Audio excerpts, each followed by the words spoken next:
Star Network is here. Oh, no punches! I'm real revolutionary right now. Support this man, Black Media. He makes sure that our stories are told.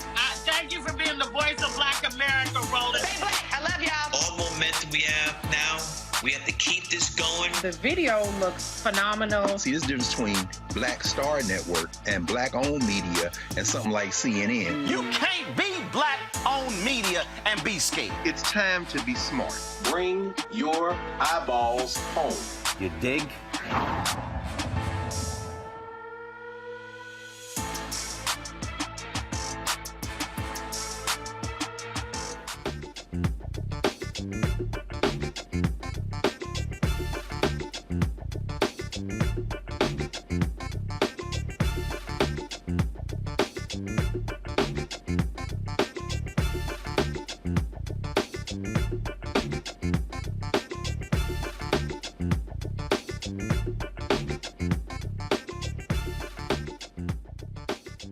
Today is Monday, November 13th, 2023. Coming up on Roland Martin Unfiltered, streaming live on the Black Star Network. The Supreme Court finally adopting its first code of ethics after Clarence Thomas took a whole bunch of free trips, got his mama's house paid for, got his RV paid for. Samuel Alito taking free trips as well. But the question is, will this solve the problem? Justice Correspondent Elie Mystal will join us. A century after more than 100 black soldiers were court-martialed, 19 were executed, the U.S. Army has actually vacated those convictions, and their families will be able to receive benefits.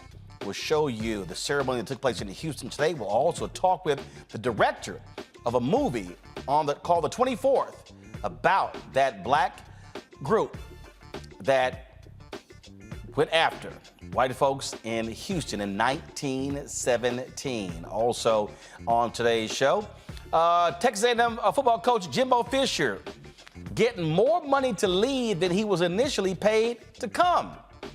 I got a few thoughts about that. Plus, Louisiana must redraw its congressional districts finally.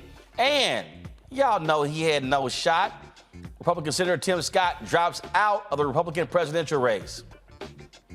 Who knew? We did. Plus, it's Diabetes Awareness Month. In our Fit, Live, Win segment, I'll talk to a young woman who beat diabetes and a doctor who says the black community needs to take the disease more seriously. It is time to bring the funk on Roland Martin Unfiltered on the Black Star Network. Let's go. He's got it. Whatever the miss, he's on it. Whatever it is, he's got the scoop, the fact, the find. And when it breaks, he's right on time and it's rolling. Best believe he's knowing. Putting it down from sports to news to politics. With entertainment just for kicks, he's rolling. It's on go, roll, y'all. It's Roland Martin, rolling with Roland now. He's funk, he's fresh, he's real, the best, you know he's Roland Martin now.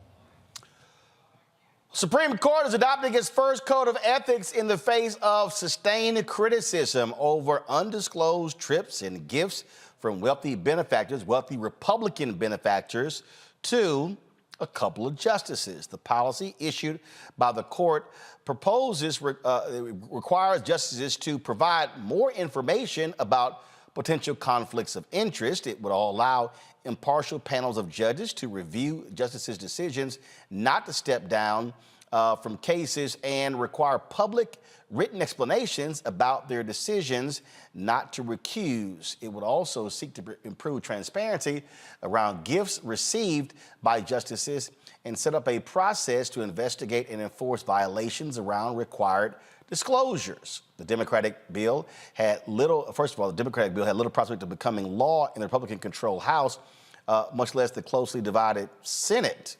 Now, of course, the Supreme Court is trying to self-govern. Joining me now to break this all down is the nation's justice correspondent, Elie Mystal. Elie, glad to have you here. So let's just be clear. We can call this the Clarence Thomas rule.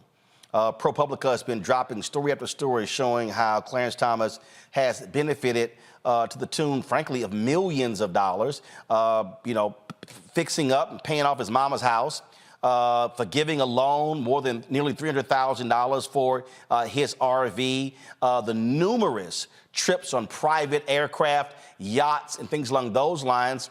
How about the Supreme Court have a rule to say you can't take gifts from people? I wish this was the Clarence Thomas rule, okay? But to call this ethical code toothless is an insult to people with dentures, all right? There is simply no enforcement mechanism embodied in these ethics rules, right? So the Supreme Court is still the only ones in charge of determining whether or not they violated the ethics rules. To put it simply, this is Clarence Thomas saying that only Clarence Thomas knows if Clarence Thomas violated the rules. That's what this is. There's no actual enforcement mechanism. There's no penalty mechanism for judges who ignore these newly promulgated ethics rules. If they just throw them out and don't pay attention, there's no penalty mechanism into the rule. And Roland, more to the point, even if you read the rules at face value and you give them the credit to say that they're going to follow their own rules, there's nothing in here that would stop a single thing that Clarence Thomas did, all right? There's nothing in here that would stop him from taking gifts. There's nothing in here that would stop him from taking free vacations. There's nothing that would stop him from selling his mama's house to a Nazi memorabilia collector. There's nothing in here that would keep him from getting a new Winnebago. All of it, all that Clarence Thomas has done is literally in here, including, and this I think should be shocking to most people, including a softening of the rules about what you can do around your own family members, right? They changed the wording of the kind of prior kind of a lower court ethics rules to say that you're only in violation of, self-dealing to your own family if you knowingly use your prestige and position as a Supreme Court justice to help them, leaving the possibility that, if you accidentally help your wife because you didn't know that she was involved in, let's say, the coup attempt, then you're still fine. So I would love to say this is the Clarence Thomas rules, but actually these are Clarence Thomas rules, right? These are rules to allow Clarence to continue doing his graft and his corruption. See, to me, this is very basic. Why is a Supreme Court justice taking free trips from billionaires? I mean, I'm sorry. If a member of Congress did this, frankly, they can't. They can't. No, so, here's what's mind-boggling. These are 9 appointed individuals. Out of the 3 branches of government, there is no direct responsibility to the public. If you're the executive branch, you're the president, you are elected. If you're the legislative, House, and Senate, you are elected. These folks are not elected, and they literally are the final arbiters of all laws. So out of all 3 branches, they should be the most above reproach. But the bottom line is, what we've seen here, you can literally buy off a Supreme Court justice. Leonard Leo and these billionaires have been wining and dining these Supreme Court justices, go back to Antonin Scalia, the free hunting trips and the free yacht rides and all of that. You cannot tell me that if these billionaires are hooking you up, you are not talking about issues that they want the court to decide. Exactly. You're absolutely right. And the other thing that these rules don't do is prescribe what actually counts as having business before the court, right? One of the ways that I like to explain this is if you look at tax law. This term, there's going to be a huge tax law case with real implications about whether or not we're even allowed to have a wealth tax in this country, right? Now, you don't have to be a named litigant in that wealth tax lawsuit to have interest in what Clarence Thomas and Samuel Alito, how they rule on the wealth tax, right? You don't have to actually be the person going into the courthouse to have an interest in the outcome of that case, right? But according to these rules, unless Harlan Crow is literally the guy suing, to try to prevent the wealth tax from happening, Harlan Crow is free to wine and dine and, again, pay for Clarence Thomas's secret child's tuition as much as he wants. Now, what do you think they're talking about on the super yacht? What do you think they're talking about on the private jet? What do you think they're talking about at the exclusive resort? I promise you, Harlan Crow and other Republican billionaires like them are talking to these justices about things like the wealth tax. And Elliot, these ain't your boys from 40 years ago. These are some cats who are your new friends. So it's real clear what they're doing. This ain't I'm friends with Clarence. Well, how'd you become friends? We have become friends. 2021. It is important for people to remember that none of these people are Clarence Thomas's old college buddies, all right? None of these people were taking Clarence Thomas off on free vacations when all he was doing was harassing Anita Hill, all right? They only became friends once Thomas ascended to the Supreme Court. And that's where their quote unquote relationship started, right? So again, these ethics rules, if we're even going to call them rules, they really should be called a so-called ethics code, don't prescribe, don't restrain the judge's behavior on any of this. It's like building a dam out of a chain link fence, right? It's kind of a giant waste of everybody's time because it's not going to do anything to stop the water. And if you think of the water as the flow of money from rich Republican donors to Supreme Court justices, nothing stops. And nothing in this code makes it stop, meaning that it's useless. And Roland, I believe there's an audience of one for this, right? And that audience is Dick Durbin. Dick Durbin, chairman of the Senate Judiciary Committee, is trying to conduct hearings about the Supreme Court's behavior. He's trying to get the justices to come in and offer testimony. They refuse. He's trying to bring Harlan Crow and other Republican billionaires in to offer testimony. Those people refuse. Lindsey Graham has promised things that I can't even say on television. That's how angry Lindsey Graham is. This ethics code is directly pointed at Dick Durbin and trying to get him to back off. And I hope he doesn't fall for it. I hope he doesn't take this weak sauce as an answer. I hope he continues with his investigation and continues pressing these justices to adopt a real code of ethics, not something they made up on the back of the envelope between themselves. Senator Dick Durbin needs to tell the Republicans, go to hell. This is where Democrats need to have a spine and say, no, we're going to call these folks. I don't care who you are. I don't care who you are, okay? Forget being a Supreme Court justice.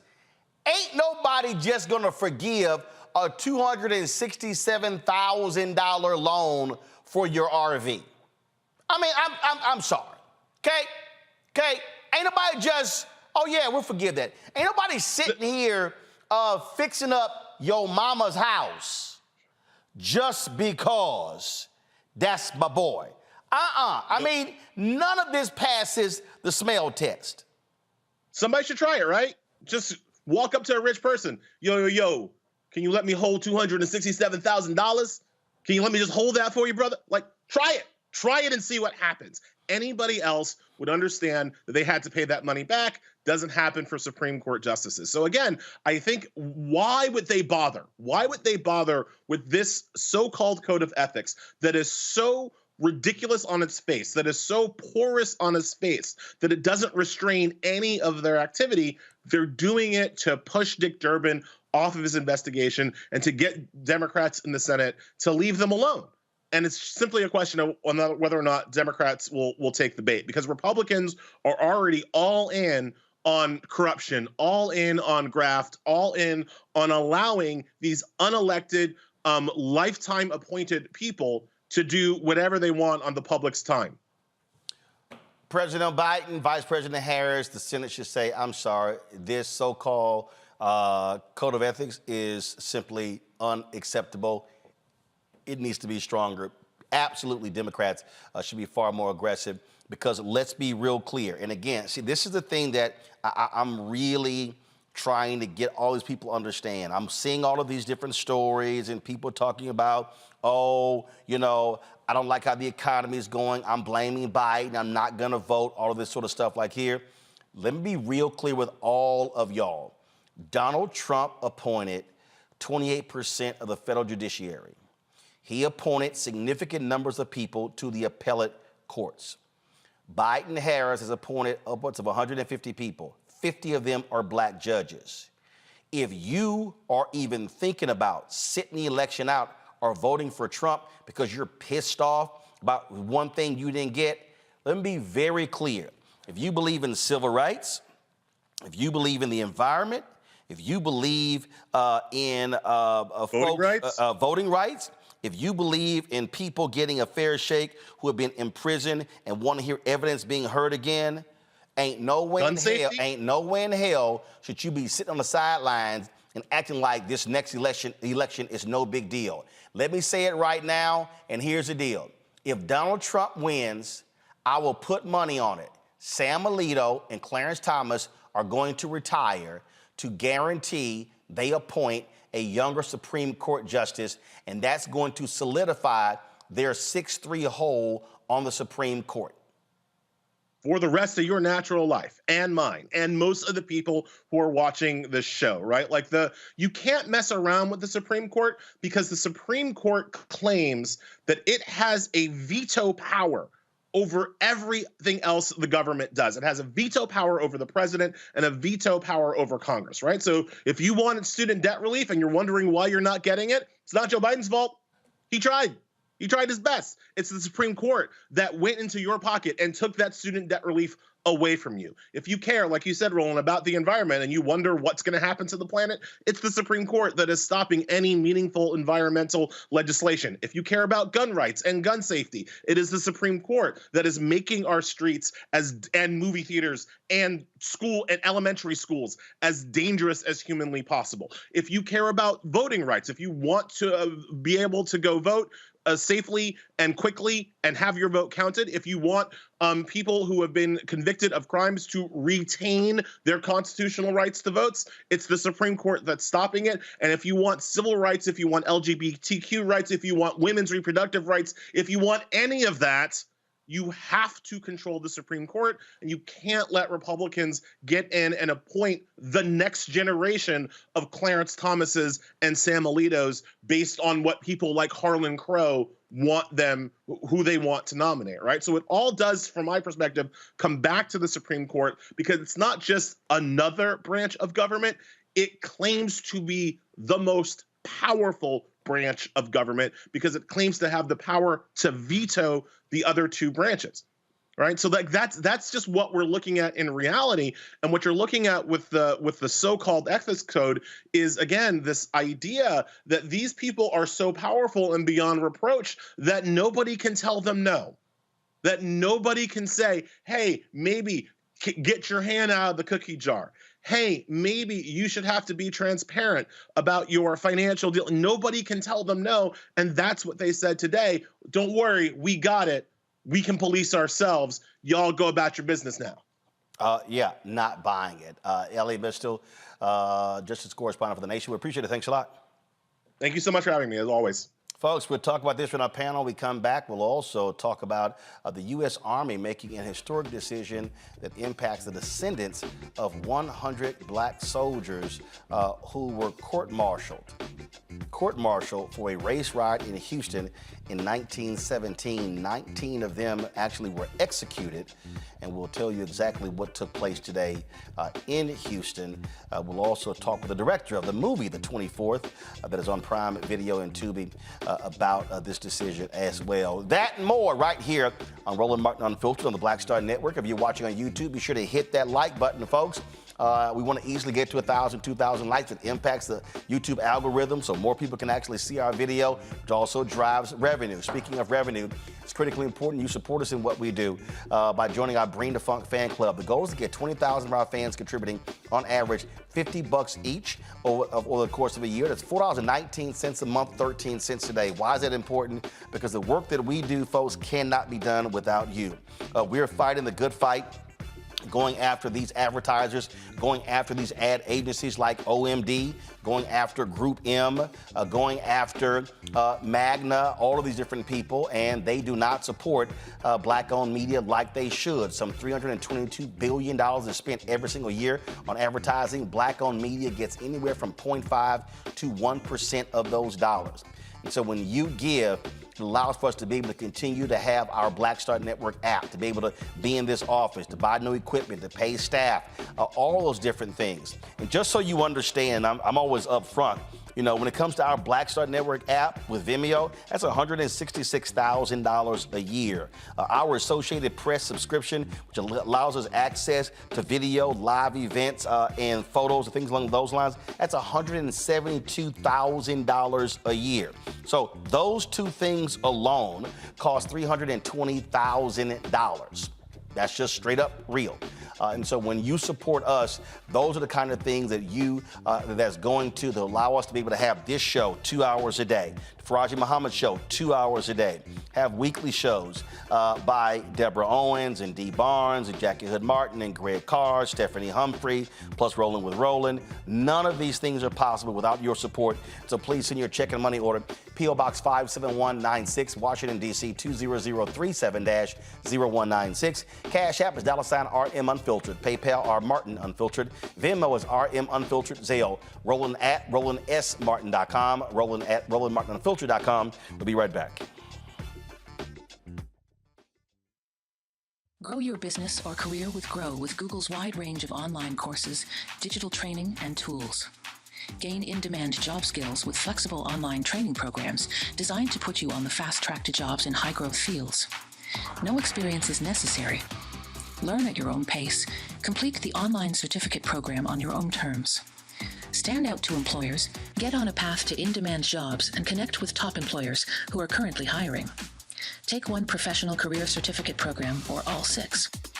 Earn a Google Career Certificate to prepare for a job in a high-growth field like data analytics, project management, UX design, cybersecurity, and more. All professional career certificate programs must be completed by December 31st, 2024. Scan the QR code to complete the application. There are 1,000 scholarships available. Grow with Google and J. Hood and Associates. Be job ready and qualify for in-demand jobs. When you talk about blackness and what happens in black culture, we're about covering these things that matter to us, speaking to our issues and concerns. This is a genuine people-powered movement. There's a lot of stuff that we're not getting. You get it, and you spread the word. We wish to plead our own cause. Too long have others spoken for us. We cannot tell our own story if we can't pay for it. This is about covering us. Invest in black-owned media. Your dollars matter. We don't have to keep asking them to cover our stuff. So please support us in what we do, folks. We want to hit 2,000 people, $50 this month, raise $100,000. We're behind 100,000, so we want to hit that. Your money makes this possible.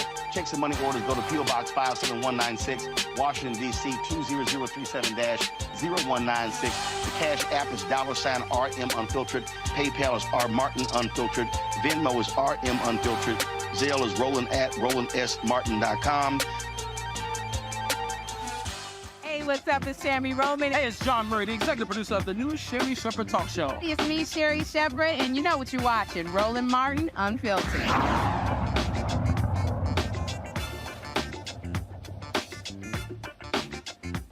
Welcome back to Roland Martin Unfiltered right here on the Black Star Network. Our Monday panel, Dr. Amakongo Dabinga Sr., Professorial Lecturer, School of International Service, American University, out of Washington, D.C., Dr. Julian Malveaux, economist and author, also Joe Richardson, civil rights attorney out of Los Angeles. Glad to have all three of you here. Julian, I'll start with you. I mean, I keep saying this, and I saw the article earlier today And it was a Wall Street Journal article, and they were talking about the election. They quoted some sister out of Philadelphia who said that she was complaining about food prices and rent going up. And she said, I thought Joe Biden was going to fix these things, so therefore I'm just frustrated. I'm not going to vote. And I've seen other stories like this here. And people go, well, Roland, you know what? I don't really see the effect, if you will, of a Supreme Court justice or a federal judge. And I am here to tell people, and I see these poll numbers, if you put Donald Trump back in the White House and the Republicans control the Senate, he's going to appoint another 200 federal judges. That means with the 234 that he did last time and 200 more, that's going to be more than 400 federal judges, only 930. He will be appointing half of all federal judges. And these are going to be hard, right-wing individuals who will be ruling against anything and everything black folks care about. And so I know people sitting out there are saying, well, you know what, I'm just going to sit this out, or so I'm frustrated. I'm going to vote third party, or I'm going to sit here and vote for Trump. I can guarantee you the hell that we will have to endure if we have more of these right-wing judges, and they don't give a damn about the ethics. They don't care about the Supreme Court deal. They don't mind paying off Clarence Thomas and Samuel Alito with these free trips because they're going to get what the hell they want. Roland, we really should be very apprehensive, and we should also be taking a look at the role of the mainstream media. We've seen these stories about people worried about inflation, their rents are going up. Rents go up. That's what happens. A year, look at your lease, your rents go up. But you've got but there's also a reason why rent is going up. And I need people to understand that we built fewer housing stock between 2010 and 2020 because of the home foreclosure crisis in 2008. We built fewer this decade. This is the fewest number of homes that have been built since the 1930s. Biden don't control that. And so then what happened with those toxic assets after the home foreclosure crisis? The banks held onto them, then sold them to private equity. And so now private equity, instead of selling the homes, they are holding the homes, charging higher rent, making billions of dollars. That's why we have a housing crisis. So for the people to go, oh, it's Biden's fault, I'm like, what the hell are you talking about? Understand there's a reason we got here. There's a skewing in the mainstream media to blame Biden. Okay, he old. We've talked about that before. He gonna be old. That's what happens when you live long enough. I don't have a problem with old Biden. I have a problem with the mainstream media spinning this thing in such a way as to make him less attractive. I also have a problem with the mainstream media, as you just said, not going behind why we have inflation, not going behind why we have these challenges, not going behind what's going on. So they're just giving the story. The New York Times poll went out about a week ago. All these people say they can't vote for Biden. I've just seen it recently on my own block, talking to some young Palestinians. I will not vote for Biden. Why not? You think you're going to get a better deal with Trump? But then to take it even further, as you say, the Supreme Court piece, we always have a challenge explaining the Supreme Court to young people. In 2016, young people didn't get it. They wouldn't vote for Hillary because they didn't like her. This is not a date. This is like public policy. But in any case, we always have a challenge explaining that. But I think that we're at a place now where we can explain it a lot better because we've seen what the Supreme Court has done on Roe. We've seen what they've done with student loans. We've seen the ways that this Supreme Court, 6-3, basically can eviscerate anything progressive that people put out there. We've seen that. But now take it a little bit further. Let this man get back in, and let's see what happens to all of us. What we're seeing is these people don't have any ethics. They don't have any decency. They have no empathy. And we see what that means in terms of the law. They, we're talking about the Supreme Court, but they trickle down to the Congress. They want to eviscerate Head Start. They want to, and this Mike Johnson, the segregationist, looks reasonable, but acts like baby Trump. And so what we really need to do is to basically invigorate the base to say, folks, this is what will happen if you choose to vote for that man again. And many are choosing. Terrence Woodbury, you had him on last week. 25%, 25 to 30% of Black men say they will vote for Trump. 20 to 25% of Black women, if the stuff was happening today. Who are these people? What is wrong with them? Are they thinking ahead about anything? And the answer clearly is no. And so there's a lot of work that has to be done. The thing here, Congo, that people just need to understand, these billionaire conservatives, they have purchased the Supreme Court. They are bought and paid for. And what Leonard Leo has done, they have used the Supreme Court Foundation to get close to these people, and they have used their money to get their ear.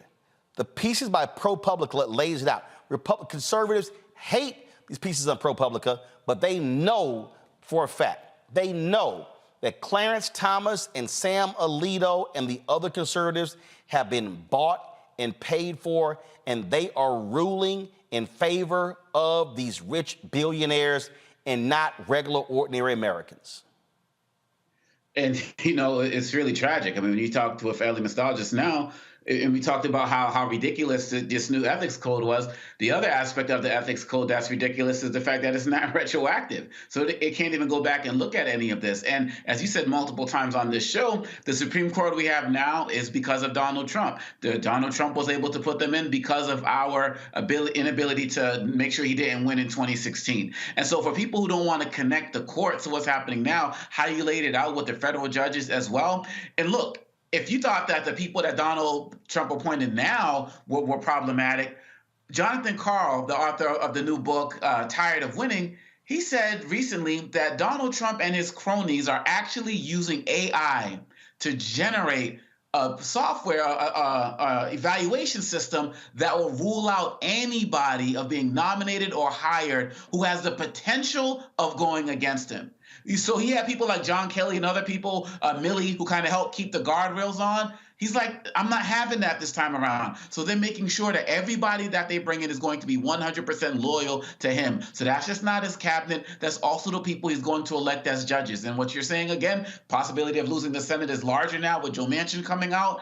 If we don't get it now, Roland, I don't know if we ever will. Over the weekend, Trump is calling his opponents vermin, using language that refers to genocide, Rwanda genocide, Congo, Holocaust, the list goes on and on. He's using that language proudly and boldly and talking about what he's going to do. And he has no respect for the judicial system if it goes against him. But if he can use them in any type of way to give some type of legal cover to what he's doing, people better watch out. And so Democrats, they really have to go harder in explaining the real choices we have right now.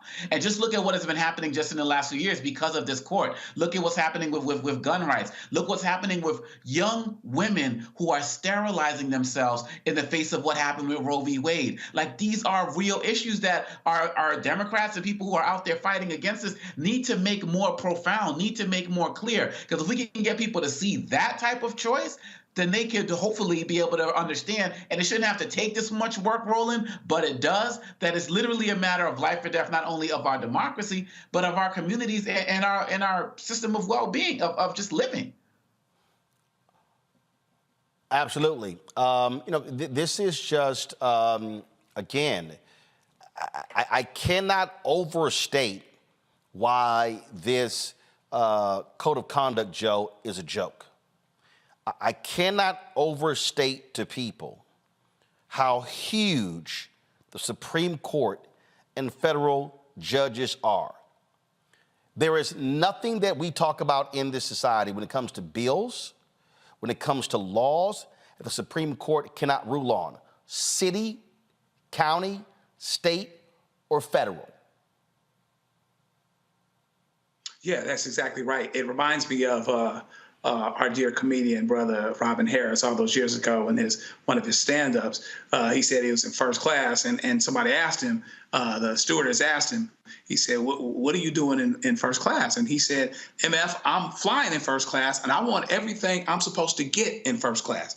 And so if I paid for my spin, I'm a billionaire, and I paid for, Clarence Thomas's kid to go to school. I paid for his house. I paid for his RV. I sent him all around the world. I did all these things for Samuel Alito. I want my spin. I want everything I'm supposed to get. My money is good, and your word ought to be good too, Justice Alito, Justice Thomas, whatever the case may be, as it pertains to what you said you would do in code.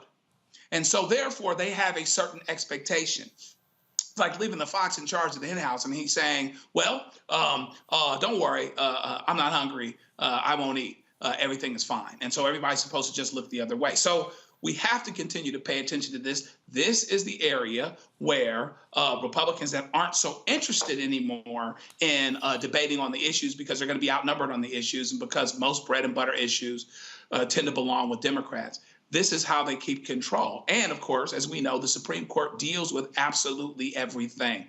The greatest suggestion, the worst suggestion that we could take is that the Supreme Court doesn't matter, and that our vote doesn't matter, or that this election is about Joe Biden's age. Aside from the fact that Donald Trump is not a whole lot younger, just about as old, and in poor health, this is about democracy.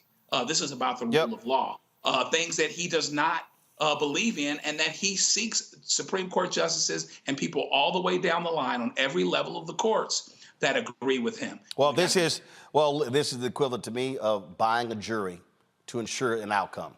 Folks, hold tight 1 second. When we come back, the U.S. Army rights a wrong that is 106 years old. We'll tell you about the 24th Regiment, what took place in 1917.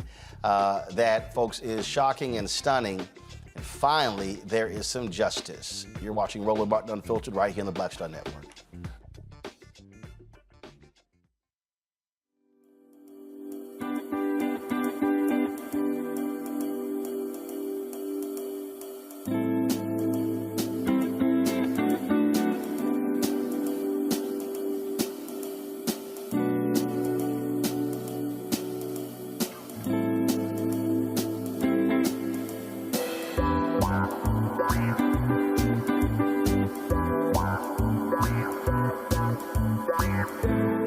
Hatred on the streets, a horrific scene, a white nationalist rally that descended into deadly violence. White people are losing their damn minds. As an angry pro-Trump mob storms the U.S. Capitol, we've seen shooting. We're about to see the rise of what I call white minority resistance. We have seen white folks in this country who simply cannot tolerate black folks voting. I think what we're seeing is the inevitable result of violent denial. This is part of American history. Every time that people of color have made progress, whether real or symbolic, there has been what Carol Anderson at Emory University calls white rage as a backlash. This is the rise of the Proud Boys and the Boogaloo Boys. America, there's going to be more of this. Here's all the Proud Boys, guys. This country is getting increasingly racist in its behaviors and its attitudes because of the fear of white people. The fear that they're taking our jobs, they're taking our resources, they're taking our women. This is white fear.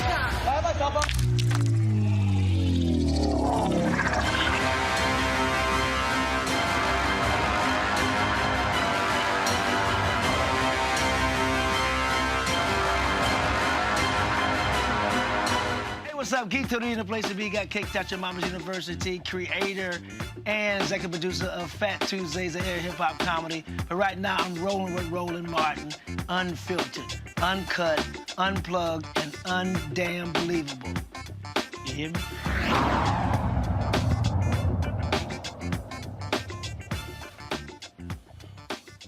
More than a century later, more than 110 black soldiers were convicted, first of all, have the convictions of murder and mutiny and assault overturned. This all as a result of the 1917 Houston riot, folks. This was one of the biggest stories during a tumultuous period of race riots all across the country. The historic change comes after the Army received petitions from retired general officers and the South Texas College of Law requesting a review of the court's decision and clemency for the 110 soldiers. 19 of them were executed. There was a ceremony today in Houston, Texas, announcing this decision. This has been fought for a very, very long time. Army Secretary Kevin Willmott directed a board of military record connections to review each case. And this, of course, was a decision. Undersecretary for Memorial Affairs Matthew Quinn says overturning the convictions was the right thing to do. The lens of the Army values, upgrading these discharges is the best choice, really the only choice for today's Army. I am proud to be an Army veteran, even more so today. Secretary Willmott deserves great credit for thoroughly reviewing the available evidence in this matter and for doing everything possible to right the wrong of the past for these veterans. While we cannot go back in time to change the past, from today on, we have an obligation to correct the record. Not only should we recognize the dedicated service of these Buffalo soldiers, we must restore and preserve their legacies in perpetuity, and that is the role of the VA's National Cemetery Administration. We at NCA honor veterans with final resting places in national This is not shrines the undersecretary. This is the guy over the cemetery. that commemorate their service and sacrifice to our nation. Fort Sam Houston National Cemetery near San Antonio is the final resting place for 17 of the executed Buffalo soldiers we are honoring today. They have been interred there for more than a century, but their historical headstones make no mention of their Army service. As was the practice at the time, the information inscribed on their headstones was minimal due to their convictions. Now, with the Army setting aside these convictions and upgrading the discharges, NCA is ready to correctly acknowledge and memorialize their service to our nation, and if desired, to provide new headstones with the same amount of information that every veteran is entitled to. Congressman Al Green of Houston was also there, and he spoke as well. 1917, in the midst of a world at war, our nation bore witness to a great travesty, a tragedy that has taken over a century to address. Today, as we gather to acknowledge and rectify an injustice, we must first reflect, as has been done by others before me, but reflect on the imperfections of our past. This injustice involved the convictions of 110 soldiers, the names, all of whom were recognized today by General Sullivan. After a flawed investigation and a flawed trial, this all happened after the Camp Logan riots, as they were called. Many of these men, defenders of our nation, were denied the very principles of justice that this great nation was founded upon. And they were endeavoring to protect those very principles of justice. These soldiers deserved a fair trial, a genuine investigation, and most importantly, the respect and dignity of their roles as servicemen. In their haste and prejudice, the enforcers of our justice system failed them. However, in contrast to that fact, we are here today. And the fact that we are here is a testament to the resiliency of our justice system, to the enduring spirit of truth, and to the fact that we can admit our wrongs and strive to right them. Our journey as a nation has too often been one of transgressions committed, acknowledgments made, atonement required, and enlightenment realized. We have moved from a deeply divided society governed by the inhumanity of prejudice to occasions such as today's, wherein the very institution that was once the perpetrator of an injustice seeks to redress its wrongs. Yet, while we commemorate this momentous occasion, wherein we have literally bent the arc of the moral universe toward justice, we cannot rest on our laurels. The painful truth is that the story of the 110 Black soldiers is a stark reminder of the racial prejudices that men and... Folks, one of the family members, one of the descendants of one of those soldiers also spoke today, Professor Angela Holder. My strong Pentecostal great aunt Lovey expects me to greet you in this manner, and I do not want to disappoint her. It is because of her that a 6-year-old child took up the cause to work on behalf of her brother, Corporal Jesse Ball Moore. I ask for your indulgence as I have 2 messages to deliver. One from my heavenly imagination of what Aunt Lovey would say to you today, and myself. My Aunt Lovey. Good morning, everyone. My name is Lovey Ball Kimball. I am the sister of Corporal Jesse Ball Moore. I want to start out by saying thank you and God bless you to each and every one of you for what you did for my brother. Words cannot express the joy in my heart, but I will try. When our mother received the box with Jesse's coat, Bible, goodbye letter, and $1, it devastated her. She told him not to go back because she felt something bad would happen to him, and this box confirmed her fears. He first signed up with permission from Uncle Alec Moore, his guardian.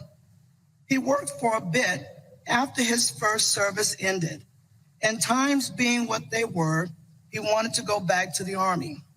Well, that uniform did make him look good, and he felt important serving his country. In Baton Rouge, there were programs honoring the men who served, and we participated in these services to keep his memory alive. I kept a picture of him and named my daughter Jessie. She was born before he died, and after he died, we still had a Jessie to love. Now, what exactly will the Army do? Well, one of the U.S. Army's top civilians spoke and laid out the 3 specific things that they will do. Who I would care for in the place of my sister. We formally announce 3 concrete steps to restore the honor taken from the soldiers of the 3rd Battalion, 24th Infantry, all those years ago. First, the Army hereby sets aside all 110 court-martial convictions of 324 soldiers stemming from the events of August 23rd, 1917.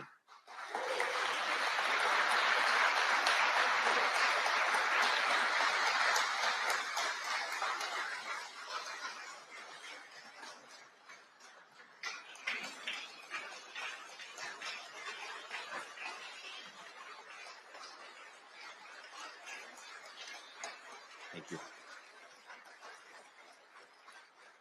And second, we direct the correction of military records to show honorable discharge for the 95 soldiers of 324 not restored to duty.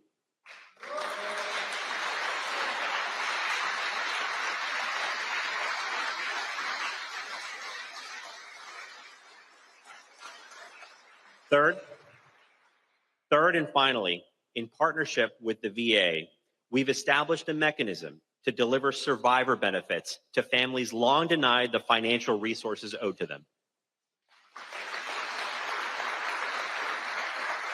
Thank you. Now, folks, I first heard about the 24th by reading Will Haygood's book on the confirmation hearing of Thurgood Marshall. 3 years ago, there was a movie that was actually done on them, and Will mentioned that in his book, and it is called The 24th. This is the trailer. For the descendants. 24th Infantry. This is Texas. And we have a great opportunity here. A legacy, if proven worthy, will carry us all the way to the shores of France. Things are a little different down here in the South. I will expect you men to obey the racial code. Yes, sir. Get back with the others. Just go ahead and drive this machine. Officer Cross. This is a white man's world. Every man here has got a lit fuse. Jim Crow's the law. Respect it. What are we gonna do? The police brutalize us, sir. All we want is to be treated as soldiers. As military police, you are to ensure order of the men of the 24th Infantry only. Drop the knife. Back up! I was robbed of my honor. You get out of here before they take yours too. The general can get the 24th in the fight. He's never going to do that. What do we do, sir? William, I've done all I can do here. We have a problem. We're gonna take our country back. Law run this town. There's a militia on the way. Are they? Which way did they go?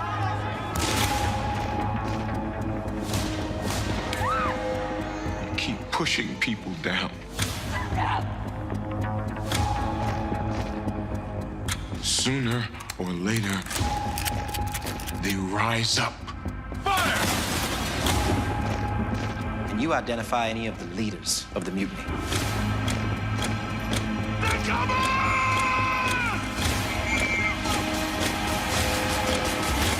When I aimed the gun, I saw a man. He didn't see one back.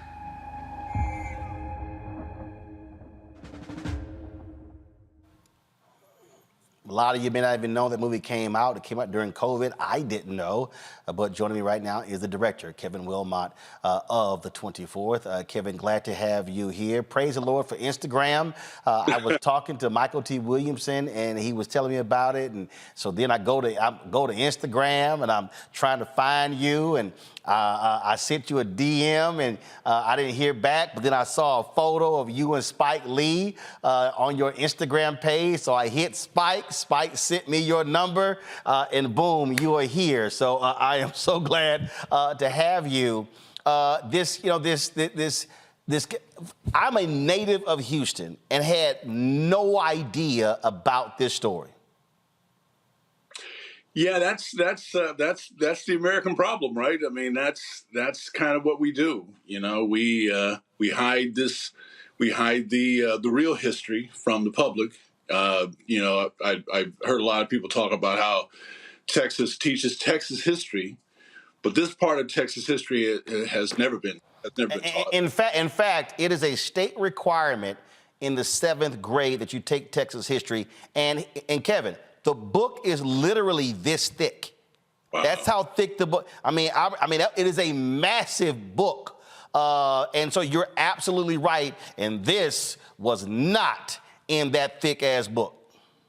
You know, and what's amazing, Rolling, and thank you so much for having me on the show. I've always been a big fan.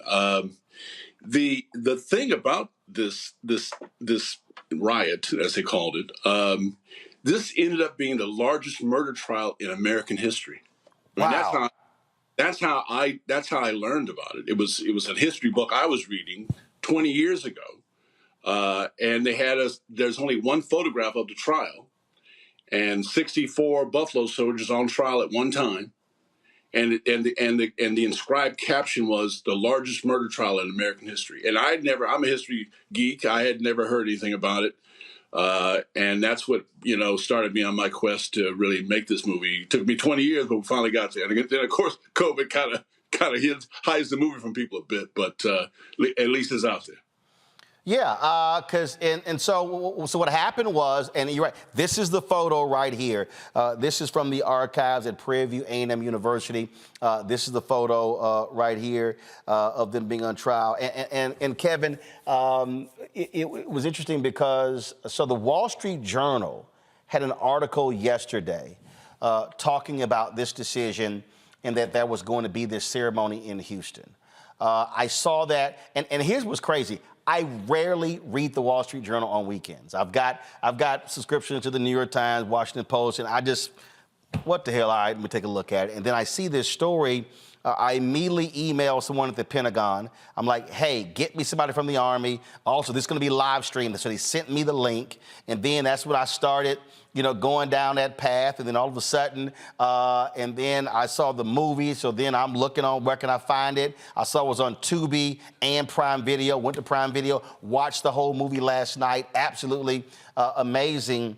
And it's just another example. And this is also 4 years before Tulsa. Tulsa race massacre.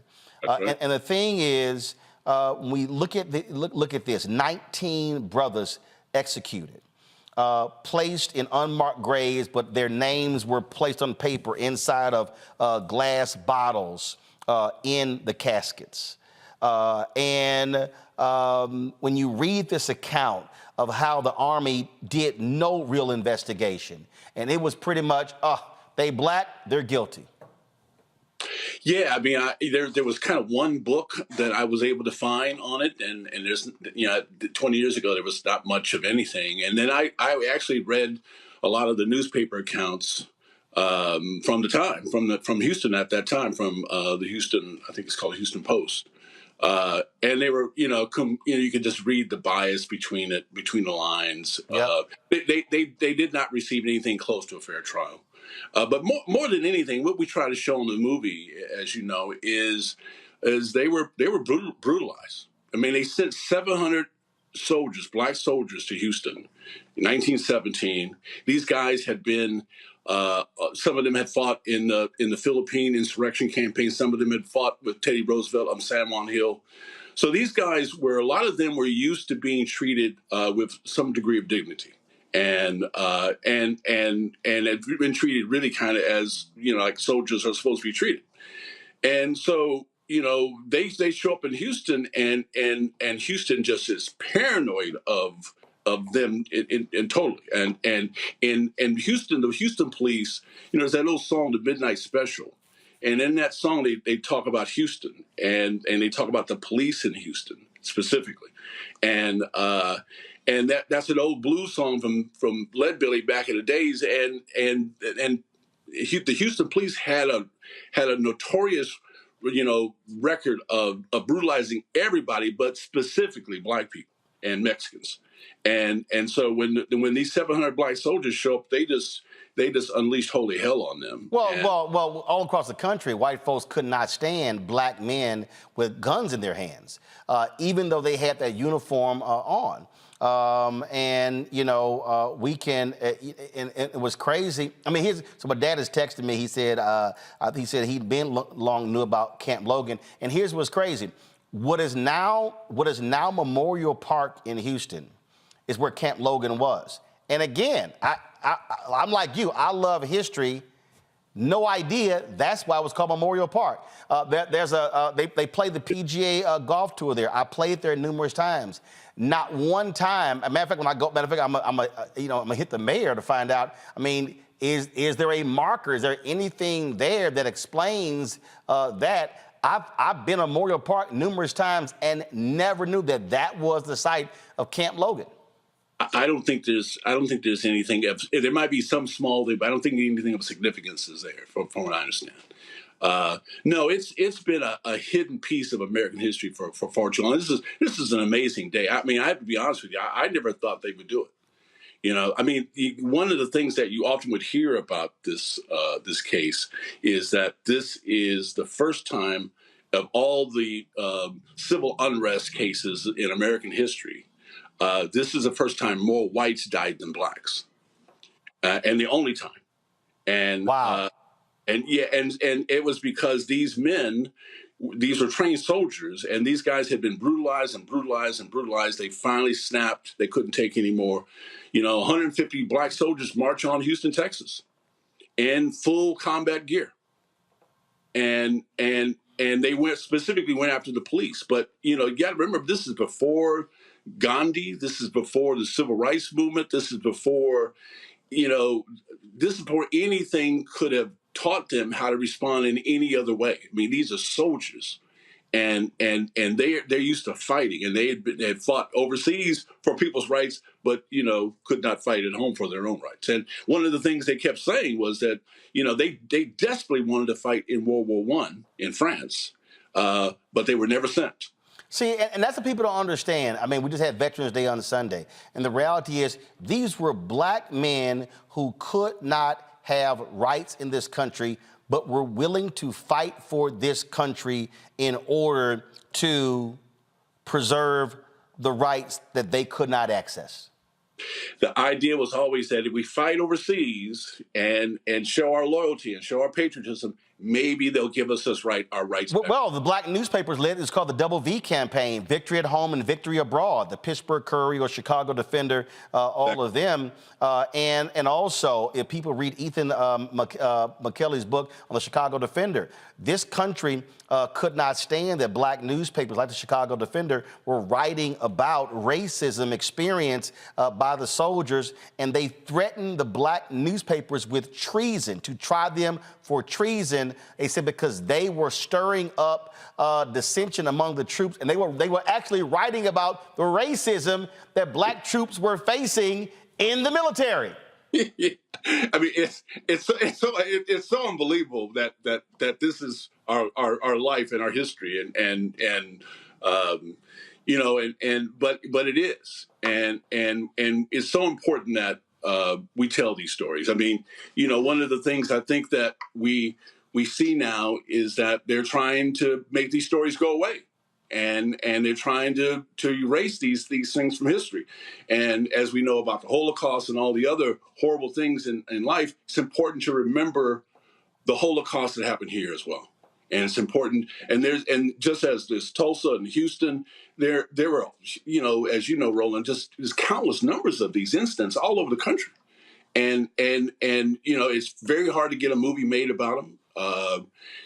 But it's important that black audiences specifically, watch these movies and embrace these movies and tell others about these movies, because, Hollywood, never has wanted to tell this side of our history. And so it's hard to get a movie like this made. And it's really important because obviously, the Republican Party, a lot of other folks, they don't want to hear about this. They don't want their kids to know about it. They don't want to know about American history. This is more than anything. This is American history, and it's it's being attacked. Kevin, hold on one second. I got to go to a quick break because I got a few more questions. For everybody who's watching, I want you to understand that the movie that Kevin directed is called The 24th. You can watch it on Tubi. You can watch it on Amazon Prime Video. Of course, our 24-hour streaming channel is also on Amazon Prime Video. You don't have to pay extra. If you're a Prime Video subscriber, you don't have to pay extra to actually see it. It comes with it. Again, I saw it last night. It's an unbelievable movie. Troy Byers, who was in Empire, he is in this movie. Michael T. Williamson is in this movie as well. It is an absolute important movie.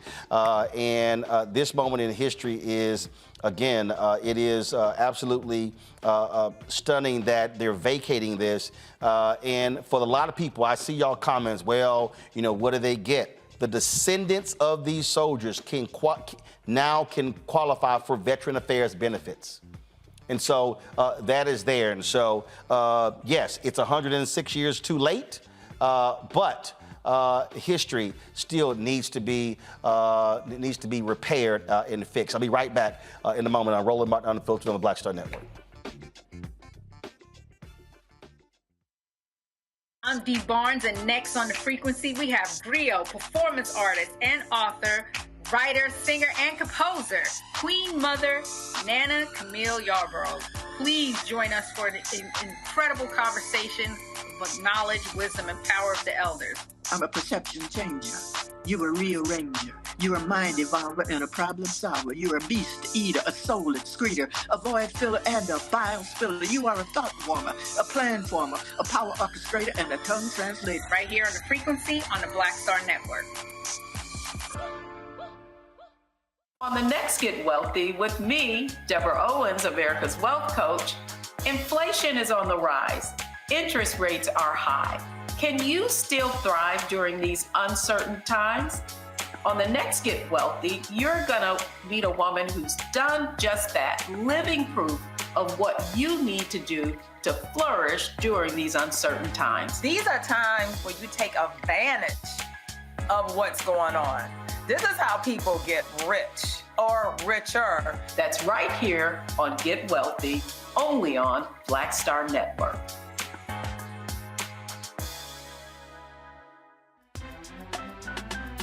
I'm Faraji Muhammad, live from LA. And this is The Culture. The Culture is a two-way conversation. You and me. We talk about the stories, politics, the good, the bad, and the downright ugly. So join our community every day at 3 p.m. Eastern and let your voice be heard. Hey, we're all in this together. So let's talk about it and see what kind of trouble we can get into. It's The Culture, weekdays at 3, only on the Black Star Network.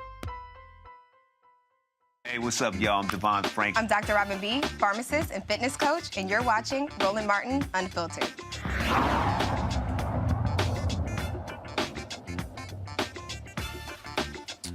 Folks, welcome back. We're talking about the historic decision by the United States Army to vacate the convictions of 110 black soldiers involved in a race riot in Houston in 1917. There was a ceremony today in Houston announcing this decision and also announcing the steps that they are taking to, one, provide benefits to the descendants of these soldiers. We're talking with Kevin Willmott. He is the director of the movie, The 24th, and he joins us right now. And Kevin, it's interesting. So during the break, first of all, I'm sitting there texting the mayor of Houston right now, my alpha brother, about this here. But I went to the website of the Memorial Park Conservancy, and they're the ones, and so I'm looking here, and I'm looking under history. And as I'm going under here, so this is literally what it says. It says, the park was to be named to honor the soldiers who fought in World War I and trained in Camp Logan, today known as Memorial Park. Camp Logan was one of a handful of training camps established to train and convert members of the National Guard to become U.S. military service members. So first of all, was Camp Logan there to train black soldiers or all soldiers? They trained all soldiers. Okay. But you know, they had a black section. Gotcha. And obviously, nowhere in here is there any mention of what took place. And it looks like we may have lost Kevin there. Let me know we have him back. There we go. Okay, so there's nowhere in here is there any mention of what took place in 1917. Matter of fact, let's see here. There is a timeline here. This is the extent of it. Camp Logan, 1917. The United States enters the First World War, and the War Department leases 7,600 acres of forested land on Buffalo Bayou to establish a training base named Camp Logan. The camp trains 70,000 soldiers, housing 30,000 at any given time, and is a social center of Houston.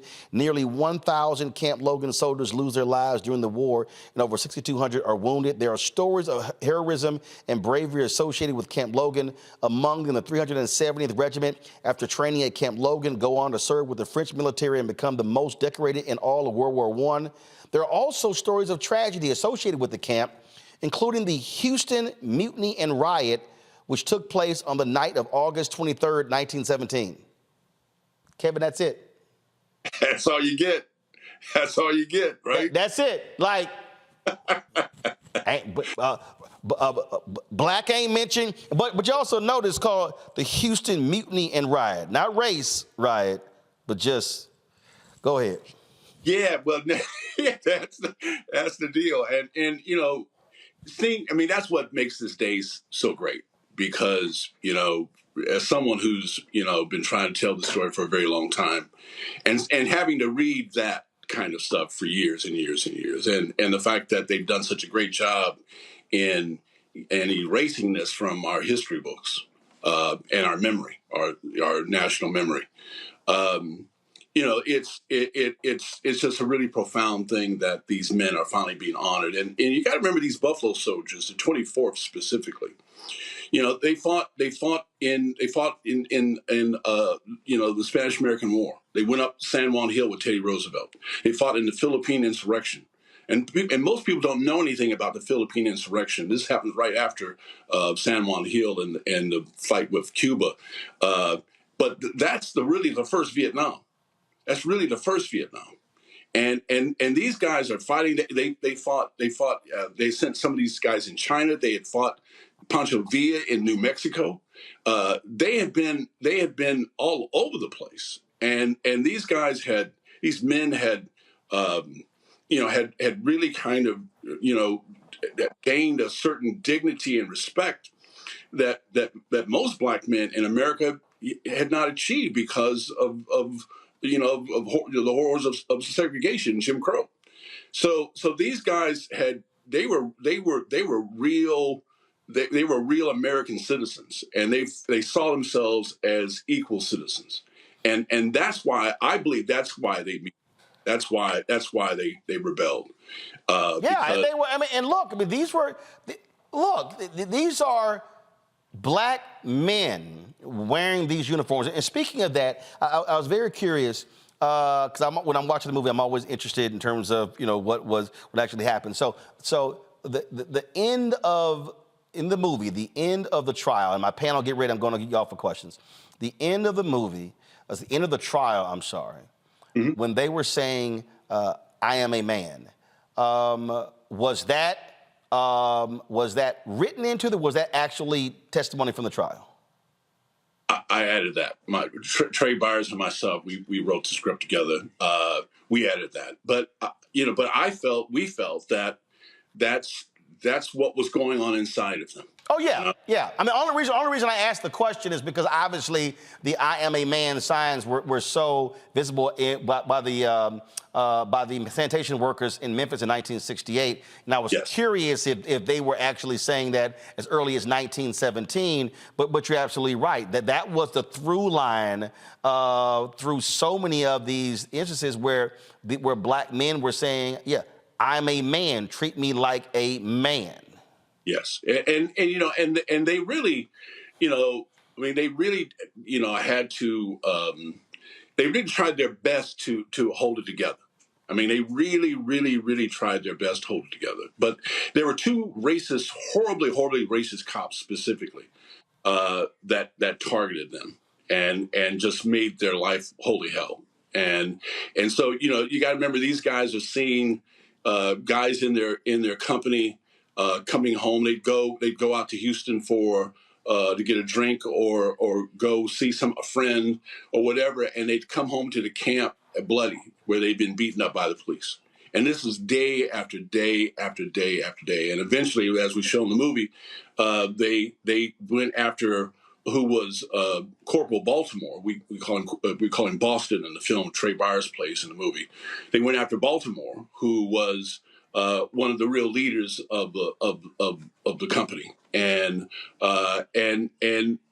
it was an MP who was trying to keep things at rest, to keep things at peace with the situation there.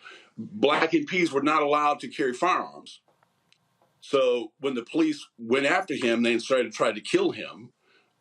He had to flee. The word got back to the camp and soldiers that Boston, we call him in the film, had been murdered by the police. And you got to remember, this was not long after another horrible racial massacre in East St. Louis. Yep.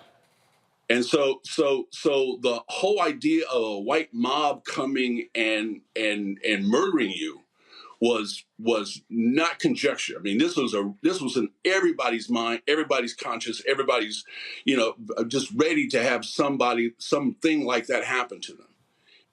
And so when the word got back that a mob was coming to the camp soldiers, that's what led them to march on the city. Questions from the panel. Joe, you're first. Well, brother, I mean, I, of course, have blown away. My family, my wife's family is from Houston. This has not come up at the barbecue. This has not come up at Congressional Black Caucus or anything. And I'll be watching the movie tonight myself. And so I appreciate what you've done. And maybe it's a little bit of a delayed thing, but it is really getting, hopefully, the credit that it deserves. Making a connection to not only this story, but to other stories. Again, it's amazing that this has happened and that this has led to what it actually has in terms of this formal recognition by the U.S. government. Are there other stories that are on your heart to tell similarly along this theme that could not only inform about something that we don't know about that's gone on in relative plain sight, but it could also inform us for the future? Well, I think there's a lot of smaller incidents like this that happen all over the country. That period from after slavery, 1870 or so to, the 1920s and 30s are just full of these incidents. And towns that were wiped out, massacres that happened, all of that kind of stuff. And so there's just a lot of stories there. I mean, obviously, it's amazing that, again, 20 years ago when I first learned about the Tulsa riot, Tulsa massacre, it's amazing that the movie does not exist yet on that. And what I would hear in Hollywood is that, people have talked about it, but nothing's ever, and hopefully something's happening now. I've not heard. But, well, because Hollywood loves white heroes. That's why the Big Seven wouldn't, George Lucas said it, they wouldn't do a damn thing with Red Tails because they literally said to George Lucas, where are the white heroes? And he went, the heroes are the black guys. And that's why he put $60 million of his own money into the movie because they would not. They literally said to George Lucas, we need some white heroes. Yeah, I have to tell you, Roland, funny story about that. When I was in grad school, this was in the 1980s, I had a meeting with Lucasfilm about that movie. That tells you how long ago that was. That was a long time ago. Yeah, I mean, there's so many stories like that, obviously one that I hope to be involved in is one about the Black Panther tank division, that worked with Patton, there's so many stories like that especially about military stories. We mentioned one in the 24th about a guy by the name of Fagan. And he was a captain. He was a black captain who was serving in the Philippine insurrection. Yeah, I remember. And what they did was that was a real racial war. I mean, they called the Filipinos the Big N, and white troops were treating the 24th guys horribly on all kind of levels. And Fagan deserted, joined the Filipino army, and fought the American soldiers. Whoa! Yes. And that's that story. I worked with Oliver Stone on when I first learned about this. I worked with him on a story about the Philippine insurrection, and that's when I learned about Fagan's story. But Fagan's story is one again of a piece of slice of Black history that And I'm always geared toward the rebellion stories. Yeah. I like the stories that because I know those are the ones that really get erased and buried. Yeah, well, because the last thing they wanted to see are Black people fighting back. Speaking of that, before I go to Julian, Tyler Perry tweeted this 2 days ago, honoring the 855 women of color who served in Europe during World War II. Go to my iPad. No matter who tries to write you out of history, we will be sure that the truth is known. Here's to the 6888 Postal Directory Battalion. I can't wait for the world to see our movie. Happy Veterans Day. Tyler Perry has been working on that movie. Kerry Washington stars in it. And so that's another one of those movies that people have no idea about this group of sisters that existed. And he's actually, he's been working on that movie for the last several months. Julianne Malveaux. Oh, my brother, first of all, you have filled up my heart. I knew about the 24th, but I did not know about your film, which I will be watching as soon as we get off the air this evening. I'm very grateful for the uplift. I'm working, as Roland knows, I'm working on a book called Lynching Culture, The Wealth Gap and Reparations. And lynching culture is what allowed people to do whatever they want to Black people. And so as we lift up the 24th, I just want to shout out the blinding of Isaac Woodward. This was a brother in uniform, who simply asked the bus driver, can I get a bathroom break? And as a result, the bus driver was insulted. Again, your theme, I am a man. These brothers came back and they wanted to be treated decently. They didn't want VIP treatment. They just want to be treated decently. You got to go to the bathroom. Stop the GD bus and let me go to the bathroom. No, the bus driver called the police and the police beat this brother, blinded him, poured alcohol over him, and then said he was drunk and disorderly. But the thing is, I mean, I encourage people to go to the Equal Justice Initiative. They got a book about lynching in uniform. Nothing made white folks madder than to see a Black man with a gun or in uniform, because it really broke the Southern social code. It suggested that, yes, indeed, we were equal. So as you, as I said, I read about the Houston, I don't use the word riot at all, but about the Houston uprising. Right. Yes, uprising, thank you. But I'd heard about it and I've read about it at length. But my question is, what did you find out that you couldn't put on film? Because all too often we're silenced. Even though I know you're a courageous brother and I appreciate it, I also know that you got to get funders and blah, blah, and blah, blah, and blah, blah. Is there any part of the story that you swallowed? You know, fortunately, we didn't. I mean, one thing that we had to do budget-wise was that we originally wanted to open the movie with a scene from the East St. Louis massacre. And because that massacre really kind of set the consciousness of these men. So these men were raising money to send to East St. Louis. You know, it was very much on their minds, a white mob, you know, it was a massacre in East St. Louis. And so just horrible stuff that happened there. And so that to me was kind of I wish I could have shown at least some of that, because that sets the stage for the response that they gave. I mean, it doesn't justify it. It doesn't, but it makes you understand what was in their heads, makes you understand where their minds were at, and why with this word getting back to them that they are being attacked, they full well believed that they were being attacked. But in the end, I think, it boils down to the fact that they were, as you were saying, they were men. They were real men. And what I mean by that, not connecting it to the violence, but connecting it to the dignity. Yeah. I mean, they were dignified men who expected equal treatment. And that's why today is such a great day, because this horrible atrocity that happened in terms of them, these men being hung. Baltimore was hung. It was one of the men that was hung. And so erasing this is a really great thing. Makongo. This is really powerful, Mr. Willmott, and I can't wait to watch this myself.